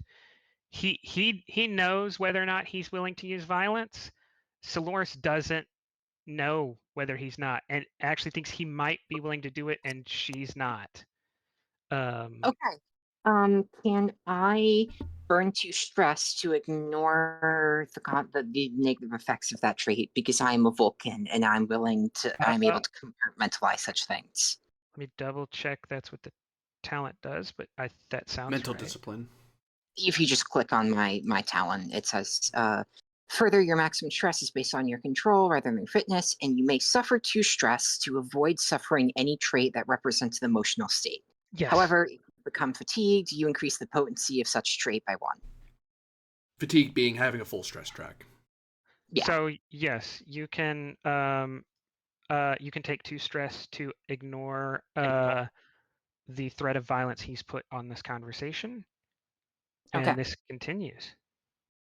Yeah, so after arguing back and forth for a while, she lets out a small sigh and stands up, walks a couple feet forward in her chair, lifts up her chin a little bit, and she says, I am a Starfleet captain in command of a Starfleet ship, escorting a civilian crew filled with Federation citizens. You have no legal authority to impede our freedom of movement, and in fact, direct statutes contradict these orders. And then she turns to her left and says, Ops, bring the ship to full impulse. And she says, we are entering into the system. Yes, ma'am. Full So here's the question: is this you pushing the role to Griffin, and now Griffin takes the lead as she looks at this man and decides whether she's willing to risk a shooting war, or is this you deciding I am accepting the loss here, right? Because the fallout if you don't succeed is everyone thinks you're an aggressor. If they look at this, like he has manipulated this situation to make you look like the aggressor. So if you can just say, I can do this. I am no longer taking part in this conversation. If you do that, you look like the aggressor to outside people. The other way to handle what you narrated is Griffin takes the lead here, and we see, is Griffin cowed to like not following through on your command because she doesn't want to start a shooting war, or does she like is she not intimidated at all and she succeeds here and he can't through force of will keep your crew cowed? So the question is this continuing, or are you accepting failure to because you can? Sure, I will just accept the failure that we failed to market the situation. We look like the aggressors because we warped into the system and they didn't want us to. But yeah, no, she's, escalating or moving the situation forward by she's not going to comply with this order anymore. Someone thought something's up? I was just thinking, I think you could win this fight still. I don't know why you're giving up yet this early. I think we could also. I think we could win this. If you think, okay. I highlight it's up to you. If you want this to go that direction, you can. You can, yeah. I'm just If this is what Solaris would do, this is what Solaris would do. Yeah. There were options not to fail, but also Solaris is right. She doesn't have to fight this. She can just push forward. I think Solaris would, she would humor them at first because, okay, this is making a request of me. I will see what they want. But the second that she tries to get them to budge and they don't, I think she just gives the order to go forward because she doesn't. Go ahead. No, I'm agreeing. I'm just acknowledging I heard you. Oh, okay. So yeah, I think she'll just accept the loss that she is the aggressor and she will just continue with this because, she knows she's right.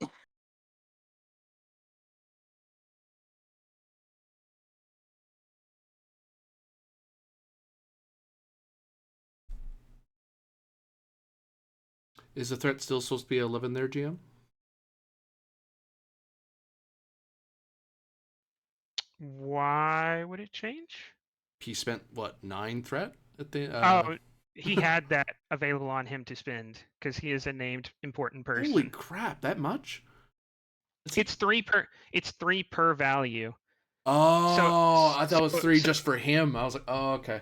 No. I was like, what in tarnation's going on? I think it is. It's always based on the number of values. Your Oh. notables, I think, have 1 to 2 values, so they're going to have 3 to 6 available on them. And then I also write some of the people you've met.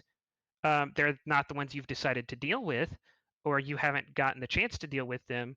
And this is just a little inside baseball that meta y'all don't know, but I'm fine with telling you. Like Representative Jinban, he only has 2 values, so he only has 6 threat. Mm-hmm. And there's a narrative reason to that I might describe after the episode's Right. over. But General Han Vax has 4 values, the maximum number, because that's and so does the Strategos Bonaparte, right? Because there is a narrative reason why they have more force of will, they have more provenance in the story, and to represent that, right, I give them more values. So there are some people who have less values, thereby they have less threat. The implication being they're not as much of a mover and shaker in the story. They're still very important compared to Chief of Security number 3, right? Yeah. But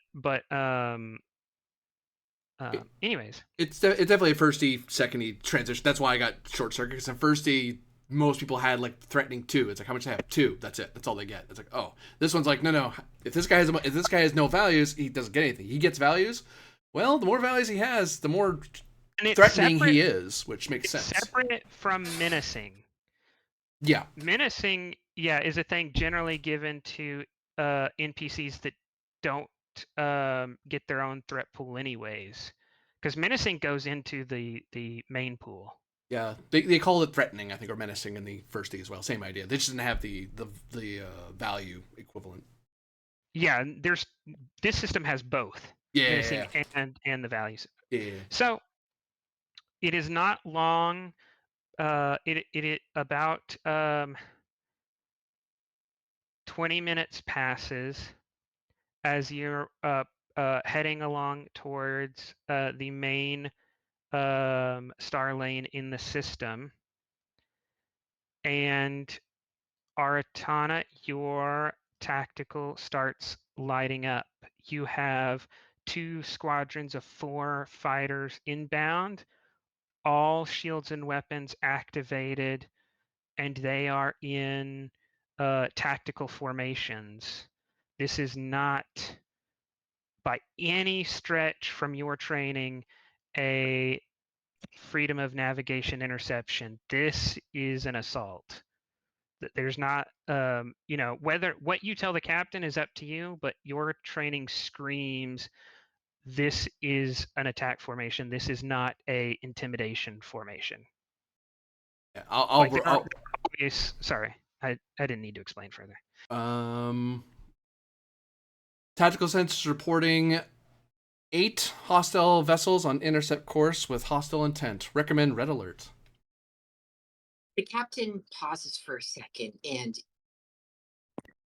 I think you speak Vulcan, so you would know that she mumbles under her breath something to the effect of, "What is he doing? The fool will kill us all." Yeah. And she steps off of her chair, looks over at your table again to confirm the report you're saying, because it sounds absurd. And then she walks back to the chair, flips open the shipwide comm, and says, "This is Captain Soloris. All hands to battle stations. This is not a drill. I repeat, all hands to battle stations. This is not a drill." And she puts the ship on red alert. All right. We get to do starship combat. So we run away, right? Hey, that's an option. All those civilian ships there, let the Klingon cruiser handle it. What do you mean we got rep-digged a bunch? Soloris is definitely getting a rep ding or 2 from this episode, and she thinks she's entirely in the right with every choice she's made. Yeah. So that's one of the things that kind of rep does kind of help deconflict is sometimes you are right and people don't like the way you did it. Yeah, no, Yeah. no, no. It's not what you said; it's the way you say it. There's no question whether Solaris has the right to do what she's doing. Every law in the Federation is on her side right now, and that did not stop the launch of the fighters. Yeah. That, and so we don't know how Starfleet Command's going to feel about this, but it's questionable.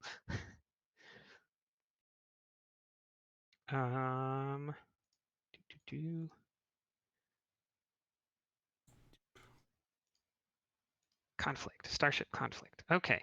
The good So, guys win, import- the bad guys lose. Sorry, go ahead. I'll do that if you want to surrender. I was just going to say the thing here is everyone thinks they're the good guy. Not General Hanvax. She knows she's the bad guy.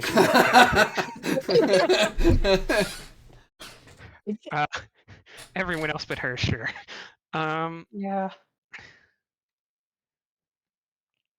So I think there's a little bit of going first weirdness because they did launch this attack, but Artana is constantly watching. Yeah, so they want to go first. They have to You defend. probably caught them as they were not even like as they were leaving atmosphere, but the second they were leaving like their planet side bases. Like the engine was warming up. I'm like, oh, oh no, I'm already working on stuff. Like, yeah, I know what they're doing. That's what we would do if we were telling Starfleet to go away and being stupid about it. You can think like that? Look, I live in a colony and people do lots of dumb stuff there. That's half my job. Not doing dumb stuff, stopping people from doing dumb stuff. Just to clarify. All right. Constantly watching. If only Gwendolyn took no hesitation. He will spend 2 threat.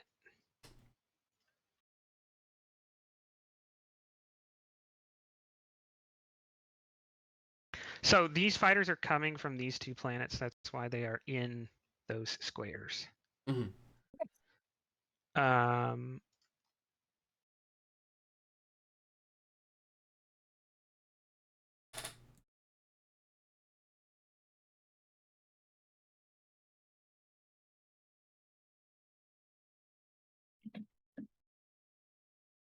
What I'm really scared of as a player, and I guess as a character, is that we are not going to be able to stop them from opening fire upon each other, which is going to get the general to start dropping nuclear weapons, and then there will be a lot of blame to throw around, and most of it actually will be Solaris's fault because she didn't try to confiscate them.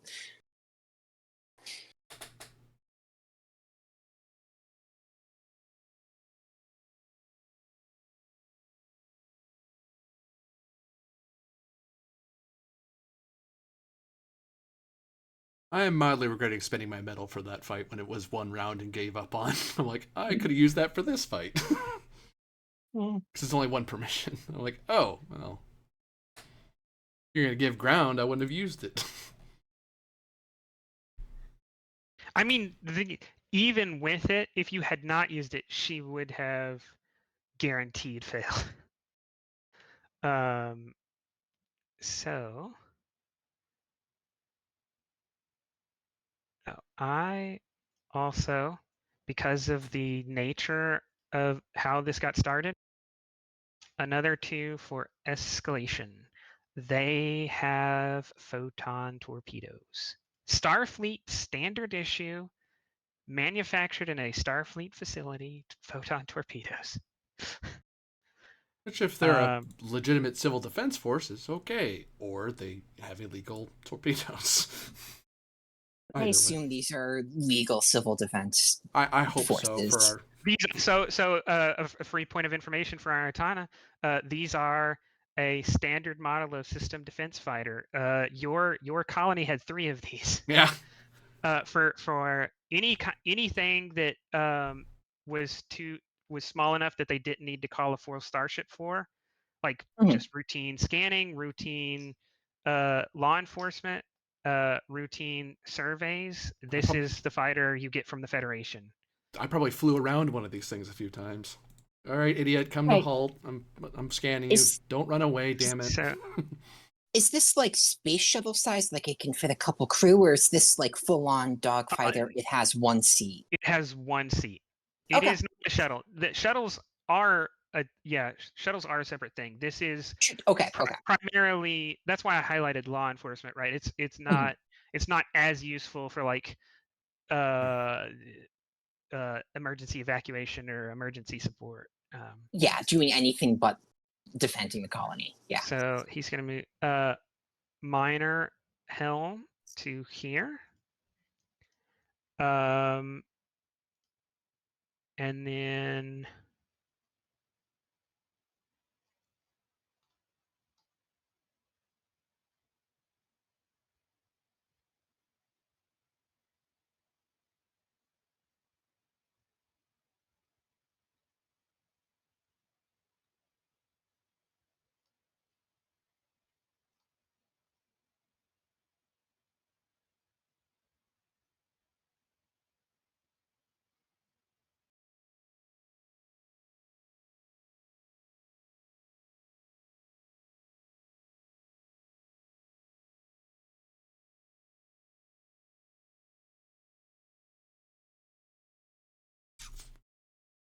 Mm.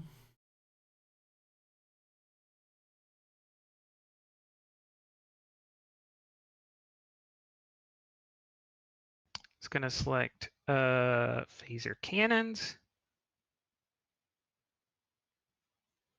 Control security, assisted by weapon security. Difficulty 2.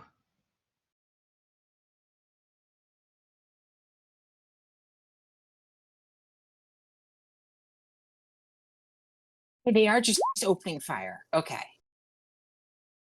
I wasn't. That is a outright miss. Just a little too eager. But the important thing to note here is they did shoot at one of the civilian vessels filled with refugees. You don't get a magical insight into their intent. You don't know if they intended to hit or miss. Okay. Okay. It's our turn. Oh, is it? They might keep her swift. Okay. Okay. That's what I was asking. I made 4 different characters who have among them a shit ton of talents. Hmm. You're fine. You're fine. I'm pretty sure one of those is relative to initiative. It's not the relevant person here, though. Yeah, decisive leadership, the one I have. All right, that misses. It does go to you. So they shot first. Could have been a warning shot. Could have been an actual attack. That would be an obtain information. You don't have any momentum.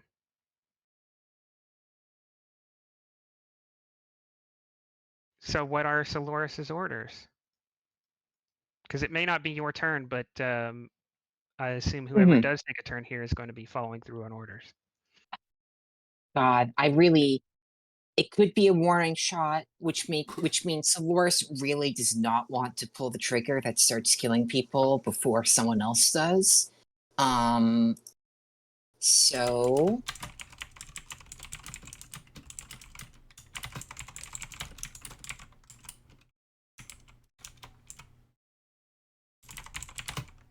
Oh, sorry, you were saying. I was just wondering if I could, as part of my turn, sit there and evaluate, like through like some sort of insider reason, security, going, well, I can tell by the way they shot, the method the attack run they did, they just missed. Yeah, insight, security, difficulty 0.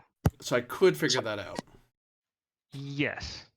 If you want, I was directing that to the captain. It's like, if you want to know, I could figure it out. yeah, Soloris looks the most conflicted any of you have ever seen her look, and upon learning that the phaser shot happened, she pauses and does what the commander probably shouldn't do and is hesitating. And so when you suggest that, she nods and says, "Yes, find out, and as quickly as possible."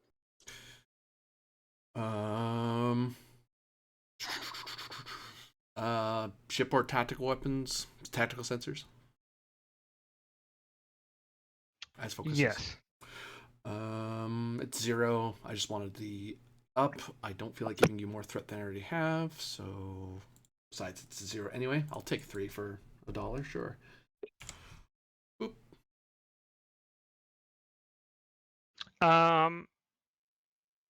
That was an attack that missed, not a shot across the bow. Yeah, I do a very quick turnaround, tap at it, and then turn around and report. It is my expert opinion that was an attack run that missed. If they had fired a half second sooner, they would have connected. They just fired too soon. They fired too late. It just happened to what miss. she's going to say might be construed as a joke if a human were to say it, but she's not. And she says, "Would you be willing to testify as such at my court-martial?" Nod. Yes, ma'am. And then she's going to turn and then she's going to nod at you and she's going to say, "Then we are going to go on the attack." I believe that constitutes our turn for this round. So do we want to keep an open fire upon them? Well, I could swift and shoot at them. Sure. Why don't you? Yeah. Because I'm thinking we swift shoot, and I don't know pilot wise if we want to worry about dodging and stuff. Because I don't think they're shooting at us right away. I don't think they're shooting at us right Agreed. away. I don't think they're shooting at us. We might be able to get them to shoot at us by like I was just going charging to say them. maybe on your turn you might be able to like create a trait that you can block yourself between them, so they have to shoot at you. That's Guard. a talent. I'd have to buy a talent. Okay. For that. Okay, because I'm sorry, I That was is a thinking. talent. Yeah. So the order to shoot is just a standard energy shot. You don't want me to torpedo them or anything like that. Like you don't care why I hit them. She's leaving it up to your discretion. Well, thank you. I appreciate that. I don't have to worry about the captain being mad at me. Because I am gonna fire. My intention is to fire a warning shot at them. Because I'm leaning into my trait. I intend to fire a very close warning shot of "You missed, I missed too. Turn around." Okay. In hopes of impressing that on everyone else, like making it obvious that I could have hit him and I chose not to. So Swift does cost to do still. Keep is free, I believe. We have one free keep. Yes. Keep, not Swift, right? Yes. Control security is normally what I use to shoot. Shipboard tactical probably fires. Yep. But I would love to spend toward a value, but I don't have the determination for it. Well, are you getting a value because you're complying with your trait here? So Lorce didn't order you. You get determination when you're challenged, not when you comply. Okay, my bad. Well, if he was like saying, if I tried to say I'm shooting him, and he says no, I want you to miss because you normally warn people. That's when I. But if I'm choosing to do it out of the gate, then yeah.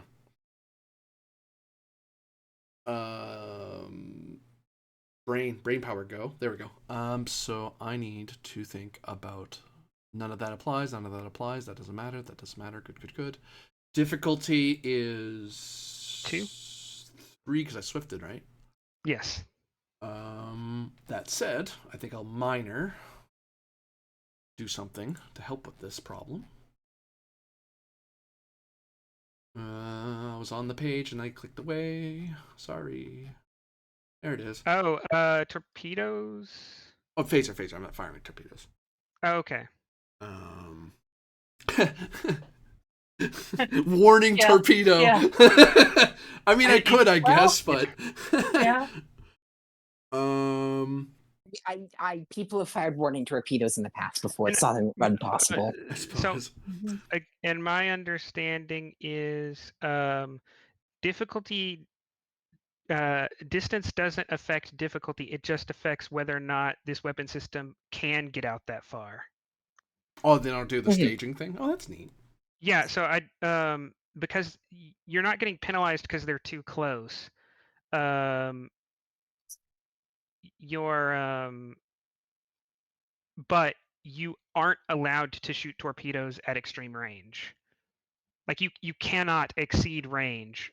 Oh, neat. You don't get Alright. penalized for short range. That makes sense. That actually feels more like As opposed to torpedoing representative someone in the on next. screen. I'm in the Yeah. neighboring star system. I can shoot you from here. +6 to diff. Let's go.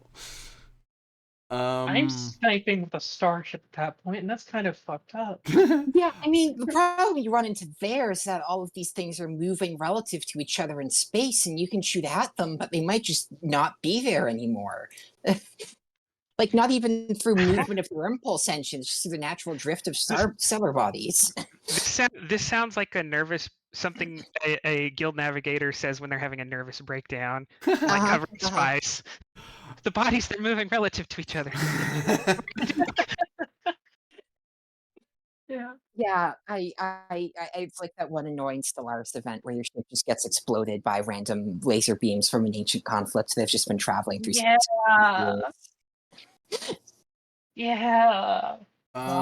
So yeah, I would presume even if because the miner I'm going to do is targeting solution.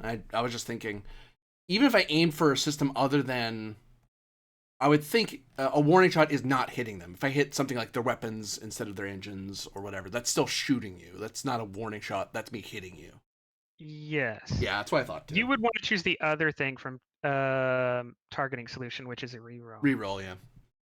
That makes more sense to me too. I was like, yeah, if you're cool with it, you're not. Yeah, I wouldn't be either. So I can't channel power because I would have needed a turn to do that. So I'm gonna buy a die. I do have a reroll. I do have a focus. Let's not add threat to the problem for now. Bang. Good golly. Okay, sure. Gain 3 momentum, and you need the ship's weapon security. It's a 12, so thank God. gain 3 momentum. Boop, boop. 3 momentum, and I'd like to up the potency by 1 of that warning shot if it's a trait that I'm creating. Which I don't know if it's on just him or the entire enemy fleet. That makes. No, I'll let you call that 'cause I have no idea. Well, not let you. I have no idea. Is more what I'm pointing out.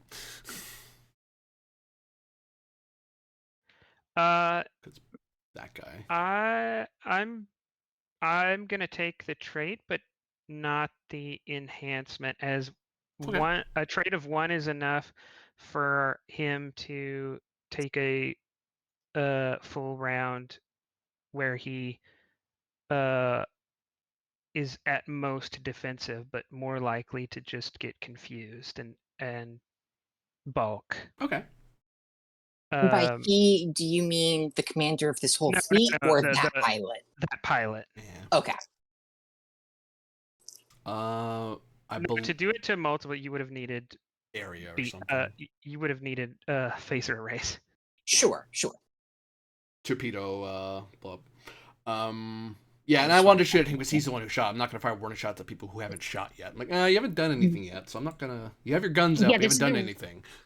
This is the real stress of how, of the social capital of how willing these people are to follow this guy's orders. So, like, I don't want to shoot at any of them before they commit to engaging at us. Are we hanging on? We've already kept once. I think we have to see what he does now. Well, I swifted. We can still keep. Yeah, I keep. Like, my only idea for what I could do would be to try to like drive at them. And sure, to get between. Yeah. To in term position be closer to them than the other ships. Sure. Why don't we activate decisive leadership as the camera pans away from Eritana and towards Gwendolyn as you get the order to move forward. All right. You do have no hesitation? I want to throw a pie at you. Gosh darn it.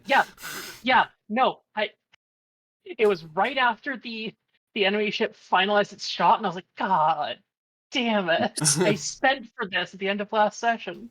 Oops. But yeah, GM, I'd like to try to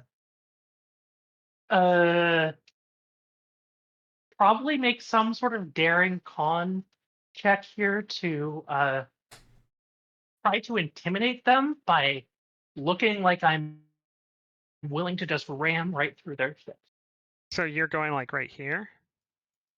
Yeah. Okay, so I want to play that's gonna chicken. eat your minor action. Okay. Because you moved out of long into medium and then out of medium into close. And now you're set up to be allowed to create a trait here. All right. So that's going to be daring con difficulty.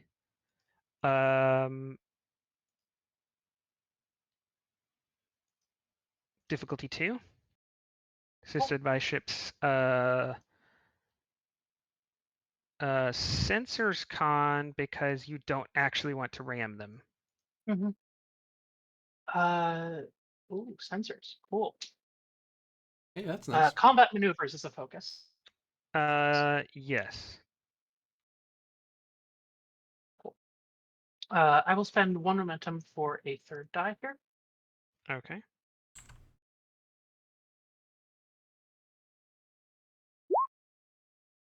That's 4. So we generate 2 back. Nothing for the ship. No, it's a sensors thing, right? So it rolls 2 dice. This Oh thing. yeah, it does roll 2. 1 from the ship then. I bet. So 3 momentum. Draw 3. 3 momentum. Oh god. On all the wrong stuff.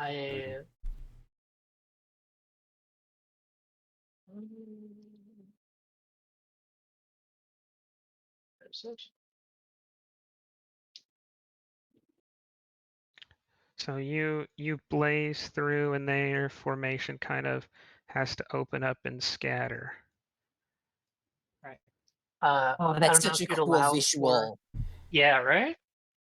I don't know if you'd allow for a momentum spend to increase the potency of the trait. No, it's something you do on a later turn.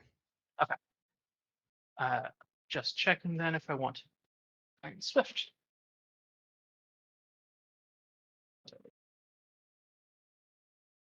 I might. Oh no! What I will do is I will allow you to increase the potency. For each increase, it affects one other fighter. Okay. Then I'd like to spend 4. Okay. So it affects all of them, yeah. Yeah. Holy crap, that thing almost hit us. Exactly. And it looks like it's coming around to go again. Yep. No, I can totally picture, the admiral in charge is yelling at them to, stay in line, and the fighter pilots are doing the math, and they know who wins if these two things hit each other, and so they all have to break off. Exactly. There's even a bit in back Veritana's mind of, we are turning, right? I also have. Why aren't we turning? Why are we? Oh god! Oh, we missed them. Good. Yes. Wait, that was your intention. Oh god. There is a flash of concern in Soloris's mind, but she trusts Griffin now, for better or worse. Well, we'll see about that. So I get a bonus momentum from succeeding on a con task. So I'm going to use that plus the 1 extra to Swift. All right. I would like to. Okay. So I'd like to try and repeat this. I don't have another minor, but I'd like to try and repeat this by using a major action to warp right on top of these guys. The star's gravity wells between you and them. There's a habited planet between you and them. The base difficulty is difficulty 6.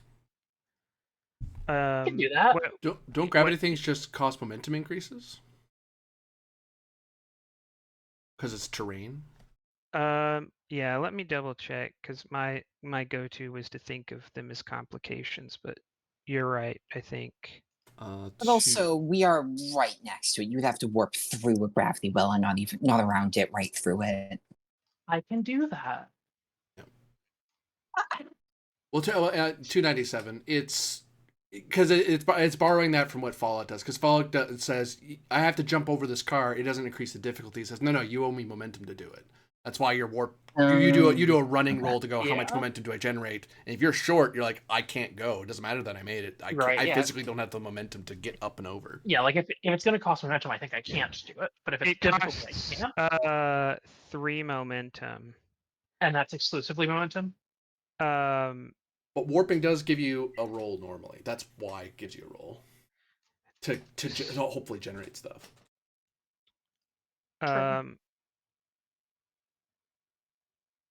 No, this is a maneuver.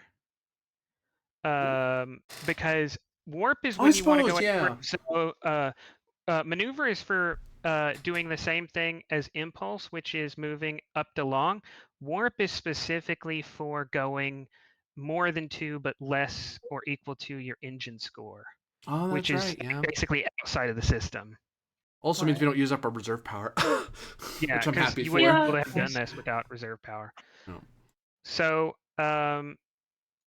to get over there, and this won't allow you to create the trait yet because it's going to take a major Right, yeah, it action. would take the major action to get there. So control I don't have command another way diff to do that. 0 assisted by engines con, and you need to generate, I think, at least 2 momentum. So I spent the momentum that's on the table right now. Oh, to hold on. So 1 to get out of this zone, because Yes, you are buddy. leaving the planetary gravity well. Mhm. 2 to get through stellar gravity well. 2 to get through stellar gravity well. None. Right, because you can only move 3, which is long. So you move 1, 2, 3. You can't get in their zone. You can only get 1 zone away. Right. Which at least still puts us well- in between. So and the way to At do that that, point, can't I warp actually? yeah, then to do this you would warp.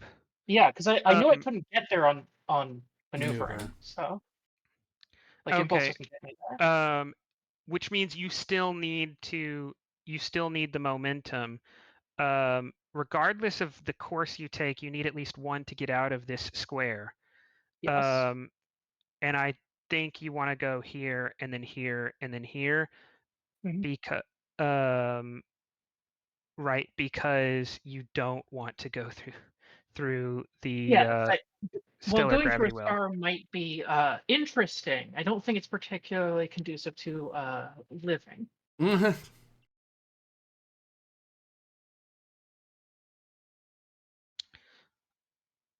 All right. So to pull this off, it's oh, actually, you're gonna have to get reserve power first, which means you're not gonna be able to do this round. All right. Then we have the momentum still then, because I can't really swift for anything else. You can try to get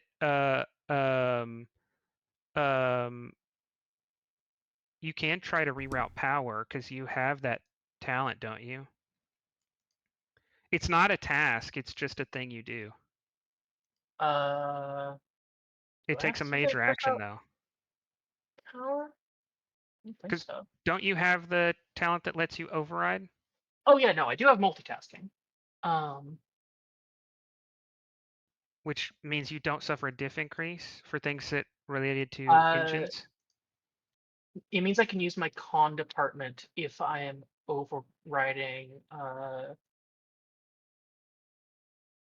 from the helm. For Okay. anything. So do you want I to do get get a the difficulty increase. do you want to get the power? It's going to be a diff 1 task. I will ask the table about that, whether we need power or not. I can try and do that. For Might as well just commit. For so that next time they can warp on top of the shuttles, the Sure. fighters. Or do whatever else we need to do, I guess. Well, Um, so this is committing reserve power to engines. So you could decide to do other things with that reserve power on engines at a later point, but this will allocate it to engines. yeah. That's fine with me, considering again this is an engagement about getting Yeah. them to stop shooting first. Yeah. You know, Yeah. Okay. we're only going to be I- shooting them down if they start shooting at us. I will do that then. So I don't get a increase in difficulty because of Swift because I took an action to pilot something. Yeah, this is just because you're overriding. Yeah, so I get So control con difficulty 1. Yep. Normally control engineering, right? But actually, uh, normally there's no roll, but yeah. Focus in helm operations here. yes, because of your talent. All right, I'm just rolling 2 dice here. Gain 2 momentum. Yep. All right. It's going to go to them.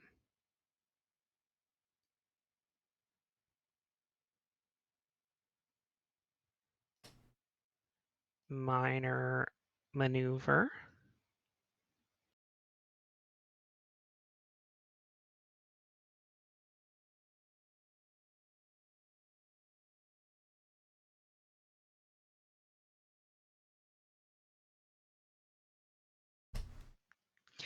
They miss again and can't be assisted by the ship.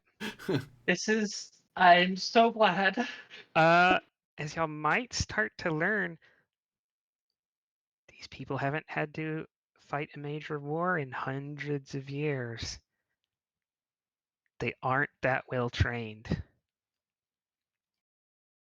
Good, they're shooting at refugees. I'm glad they're not good. All right. Y'all's turn, and I think the captain is the only one left outside of potential allies. Mm-hmm. Okay. Sure. Why don't I give you a direct to warp over there and disrupt their flight patterns as well. All right. Yeah. So she stands up from her chair and she says, "You've got to get them off an intercept course." Bang.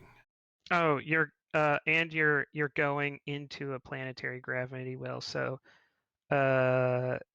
you need 2 momentum on top of the 3 you need to spend to move 1 tile each time 3 times. So a total of 5 momentum. And I get to make a difficulty 0 roll though. Really, Yes, you get to make control con diff 0 assisted by engines con. And assisted by me because it's a direct. Hmm. Yeah. Can I argue for daring because of what I'm doing here? Like circumstantially, I feel like daring might be more appropriate.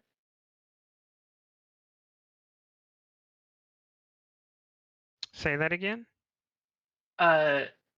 Because I am doing some very seat of the pants flying that's gonna have to be, I think, mostly instinct, not finely Oh, sorry, plotted this is force not rolls. maneuver, this is warp, right? Yeah, it's warp. So this is control con difficulty 1 by the ship. So this actually is diff 1. Okay. Yeah.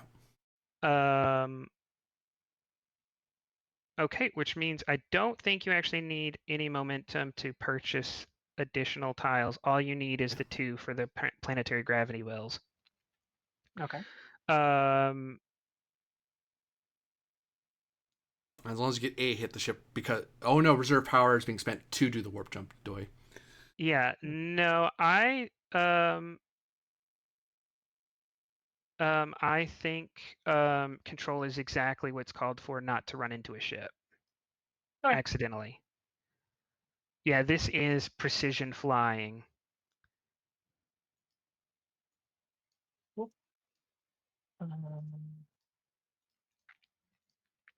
Just imagine a ship warping out of where they are and then warping and then poof, just appearing right in the amidst you. It's like Yeah. that's very dangerous what you just did.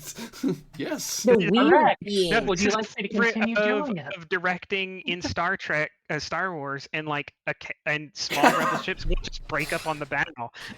Mhm, mhm. Like someone here wants to do episode 5, right? Yeah. They Mhm, start, mhm. they are jumping out of the system, and then like Yeah. the flagship shows up, and they just start like crashing into the bow.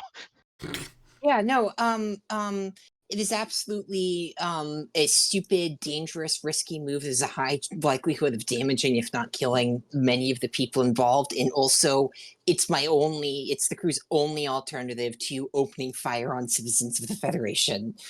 Exactly. All right, so I've got a difficulty 1, control con. I will continue to ask combat maneuvers here, or potentially navigation for like short warp jump. Actually, Yeah, your ship doesn't have a navigator, so you have to do both. So yes, Yeah. navigation. 1. I'll spend 1 momentum for a 3rd die here, just on the safe side.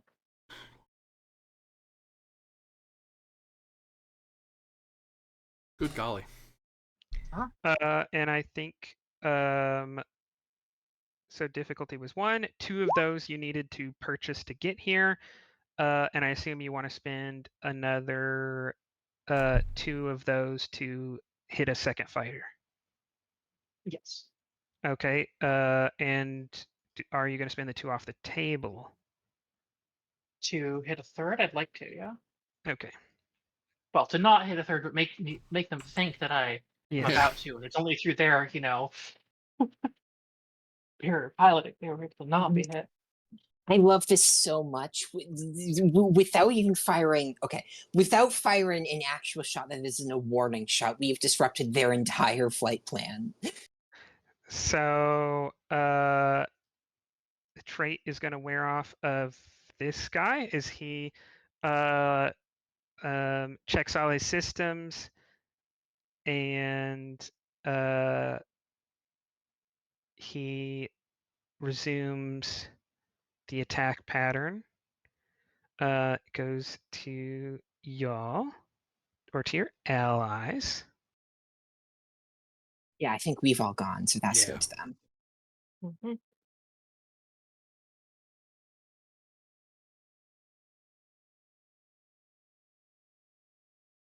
And now we see how the general reacts to this.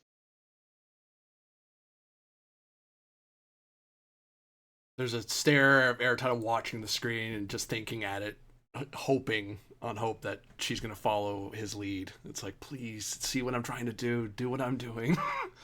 Do what we're doing. But it's like, I don't know if she will. It's like, why? Well, she's Klingon trained. Their directive is shoot for effect every time. You're trying to attack me. Die, please. But Airtana will stare anyway in vain hope. Well, not vain. I think it's vain. He doesn't. He's a little more hopeful than I am. With that, a blanket of static communications covers the battle space.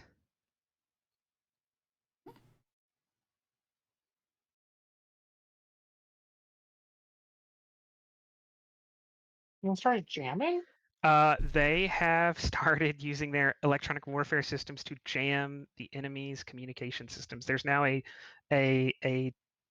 for ships in this system, there is a trait of potency 1 of jammed communications.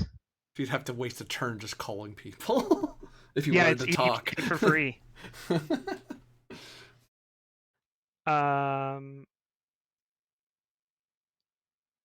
They're going to their allies. They don't spend from that threat, but she does have some threat.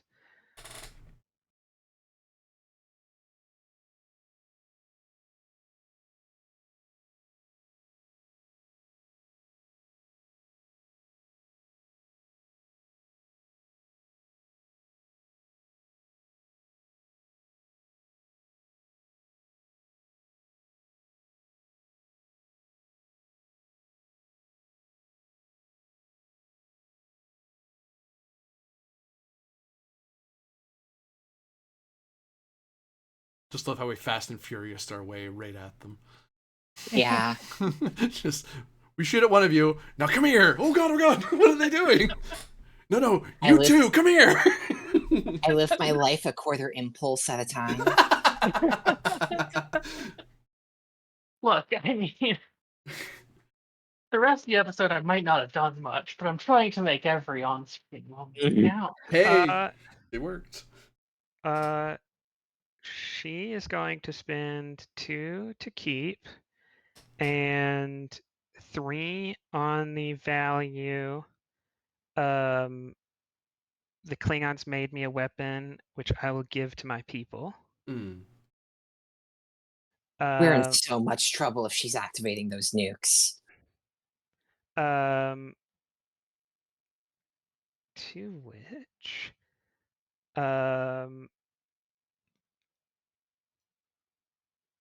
she is going to attempt a task here on ship engagement tactics. So 3 momentum gained because she spent determination, which overcame the difficulty. As a transmission reaches you of all freighters, defensive formation, Andromeda, support us. We are engaging. As she transmits her attack plans to you, and she has plan of action. Oh, You hey. might not be interested in using it, but if you start directly engaging them, you'll start getting bonus momentum. As she has transmitted you to you an attack plan. Okay. And now she is going to swift.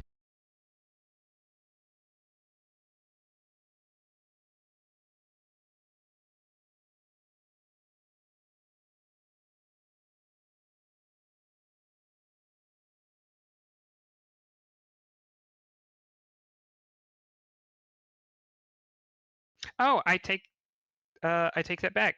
I give her back 2 momentum. She has decisive leadership. Ah.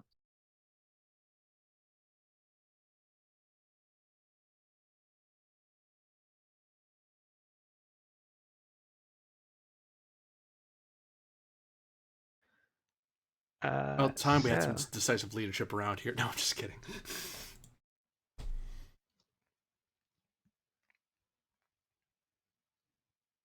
You don't get the gunboat diplomacy me. I am the gunboat. Come here. What are you gonna do? Stop me? Yes. Oh, I didn't think you were actually gonna do that. This is terrible. What are you doing?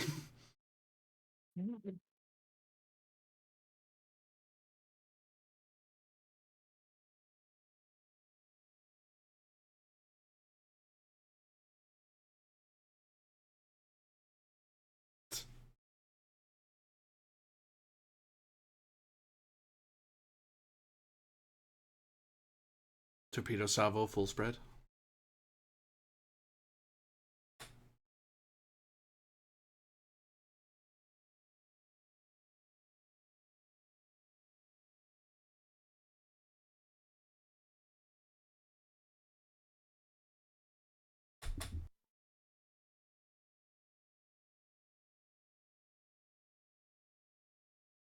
I forget. I don't think I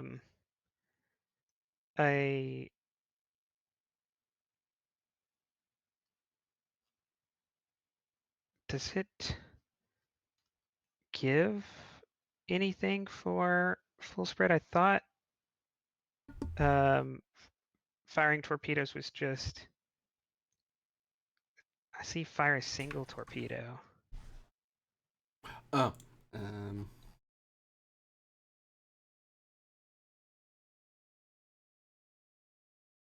Anyways, she's not gonna fire a torpedo. I'm not even gonna get into looking at that. I'll look it up in the meanwhile for giggles. just in case I need to do it. So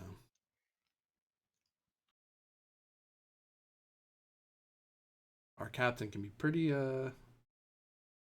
hawkish this week.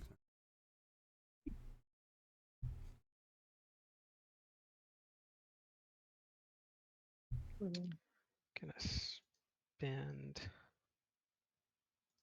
Yeah, it's under the torpedo entry weapon type, not in the combat part because that would be efficient. But anyway.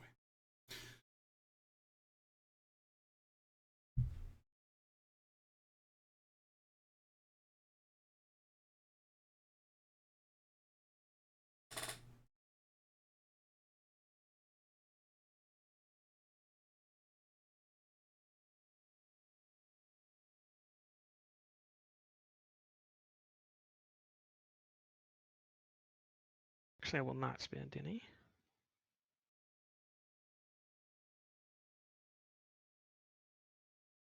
Oh, neat. They have Tricobalt in here. She transmits a stirring speech that the Klingons stole our home. We will not have it stolen again. All weapons fire. As y'all gain another 2 momentum, I guess you could say no. This is too far, and I'll take it as threat instead. But oh, sorry, it's difficulty 1. You gain 1 momentum because this was a swift task. All right. Oh my god, the contents of the speech.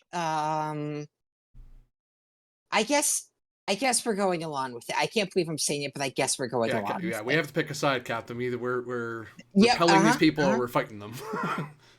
You made that call, Cap. We got to stick to it. Yeah. No, the player was hesitating, but Yeah, never no. committing. Oh, I know. This is gonna be rough. If it isn't the consequences of my own actions. Yes, your actions, yours, you, for the purposes of court-martial. Because I don't get court-martials. I'm a The crewman. I court-martial. just get thrown out. I was following but you orders. promise you're testifying at my court martial. I did nothing wrong. Hey, I'll testify to it. I just don't think I'll be in a jumpsuit when I get there.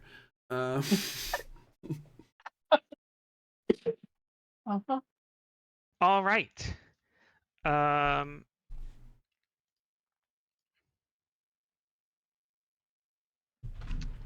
They spend. I'm spending a momentum. Okay. As they. As the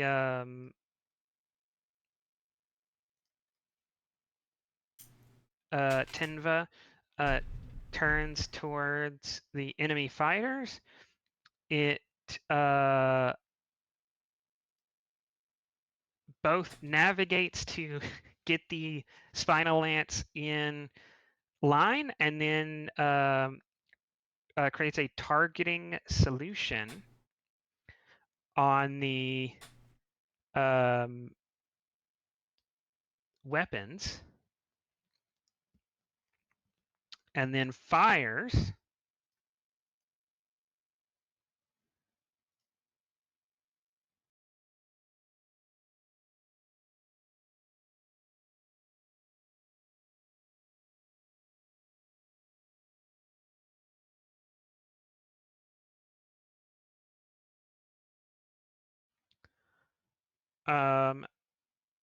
This ship becomes shaken and cannot take a major action next turn. Another thing y'all notice, and so does them, these fighters have the latest in Starfleet shielding technology, so they have much more powerful shields than normal. Oh, that was a hit. The shield just saved them. Yep. Oh, buddy. Because a single breach will destroy one of these fighters. Yeah. All right. It goes to them, and these guys reform. The Tenva has 3 more actions. Minor line up. Can I please spend a momentum to get a targeting solution? Yeah, go ahead. You gain a momentum.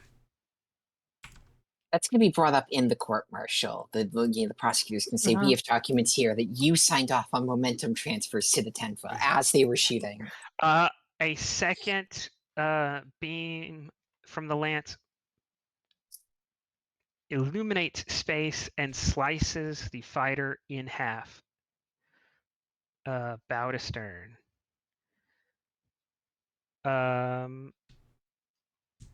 This guy recovers.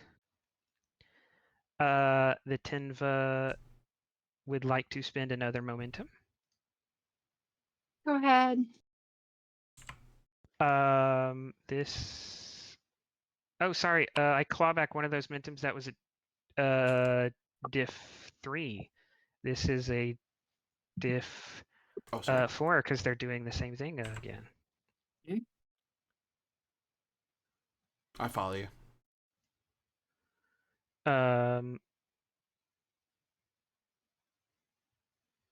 So did we start this turn At the end of your spends, we're down to 1. Okay.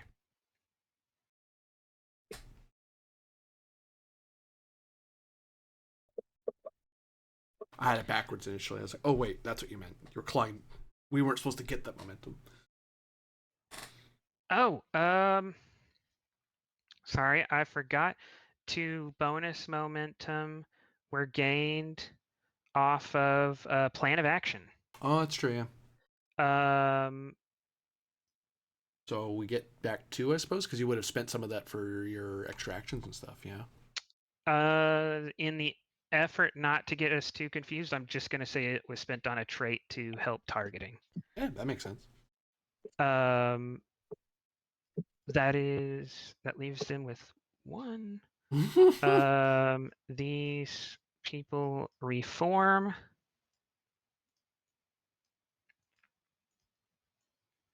Yeah, because she's gone once, and then the Tenva's gone 3 times. Tenva will go 1 more time.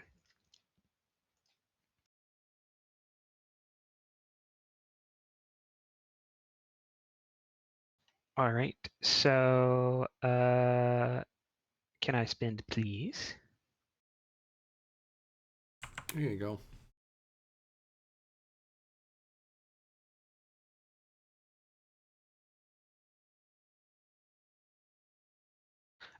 You gain 2 momentum. 2 bonus momentum come up.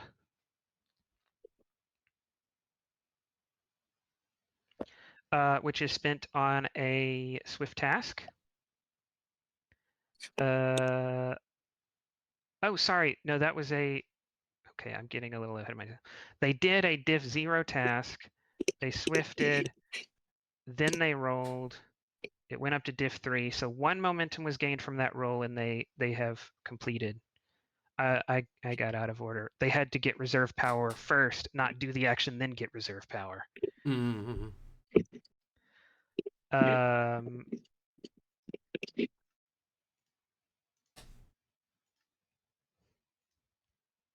There's an eerie sound as they disappear from screen. They cloaked.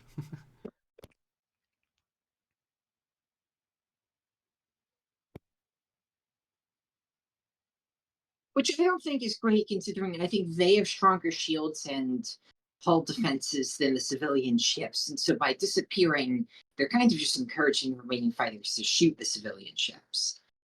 Although there is the quiet threat of, I may have cloaked, but I obviously can still see you. Go ahead, keep fighting. Surrender is an option we will honor if you actually surrender. Well, that's what Klingons would do. I don't know what she's going to do because, well, who knows what her mind's at right now. I'd be pretty ticked if I were her. You just shot up my family. What the hell? All right. As ordered. 1, 2. And then the last enemy goes not the last, the second to last. This guy's going to move here. The Strategos is going to rally. He's going to spend his last 3 threat.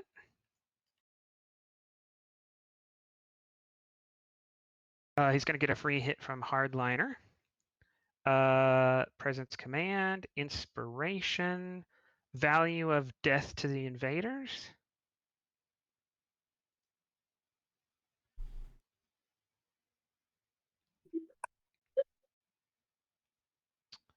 And roll 1 dice. They gain 3 threat.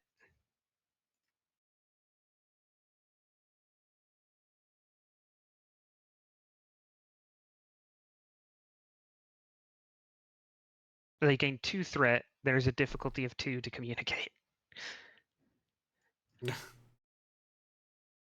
His speech would have been more convincing if like several key parts of it weren't. Wouldn't they have needed to do a hail check, even just to talk to people? Because normally it's a no roll, but now there is a roll because someone created ECM. The ECM is a trait. Ah, So my the misunderstanding. trait negative. Yeah, it could be that way. It sometimes things that don't require a task, the trait could be applied to require a task. In this case, it's equally easy and I think convenient for everybody to just apply that trait to increase this task rather than because there's already a task roll here. Mm. You can do it either way. I think that's a GM call. Which one is more narratively appropriate? Yeah, I would think so. All right. That only leaves them who are going to spend all their turns hiding under the captain. They're going to come down in here and like group up on top of each other. All right, let's see if we can complete round 2 in the 2 minutes Corbinian has left. I'm actually out. I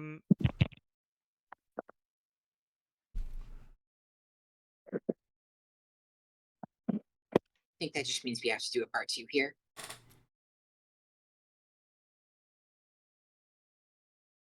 Because I need to deck up midnight my time. Yeah.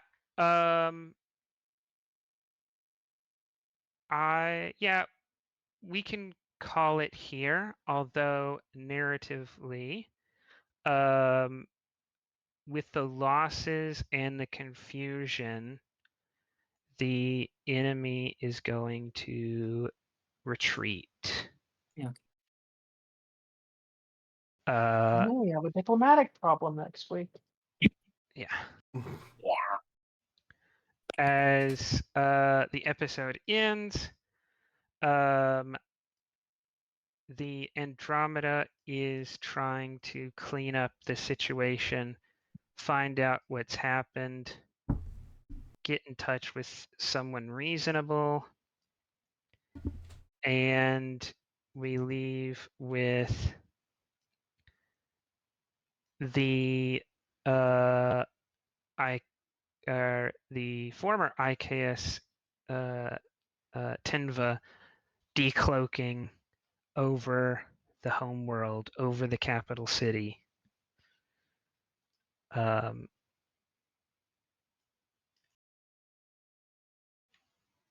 that was the first part, at least, of A Land of Spite. Yeah. Hi, Rune. Sorry, we're taking off. We're closing up. But, yeah, for all of you watching out there, thank you very much for watching. For those of you playing and running, thank you very much for doing so. And for purposes of court-martial, I didn't shoot first. They did. But yes, have a good one, and we'll see you next time. Hopefully things will go much better for us. Bye. Somehow I doubt it will go much better, but I hope so.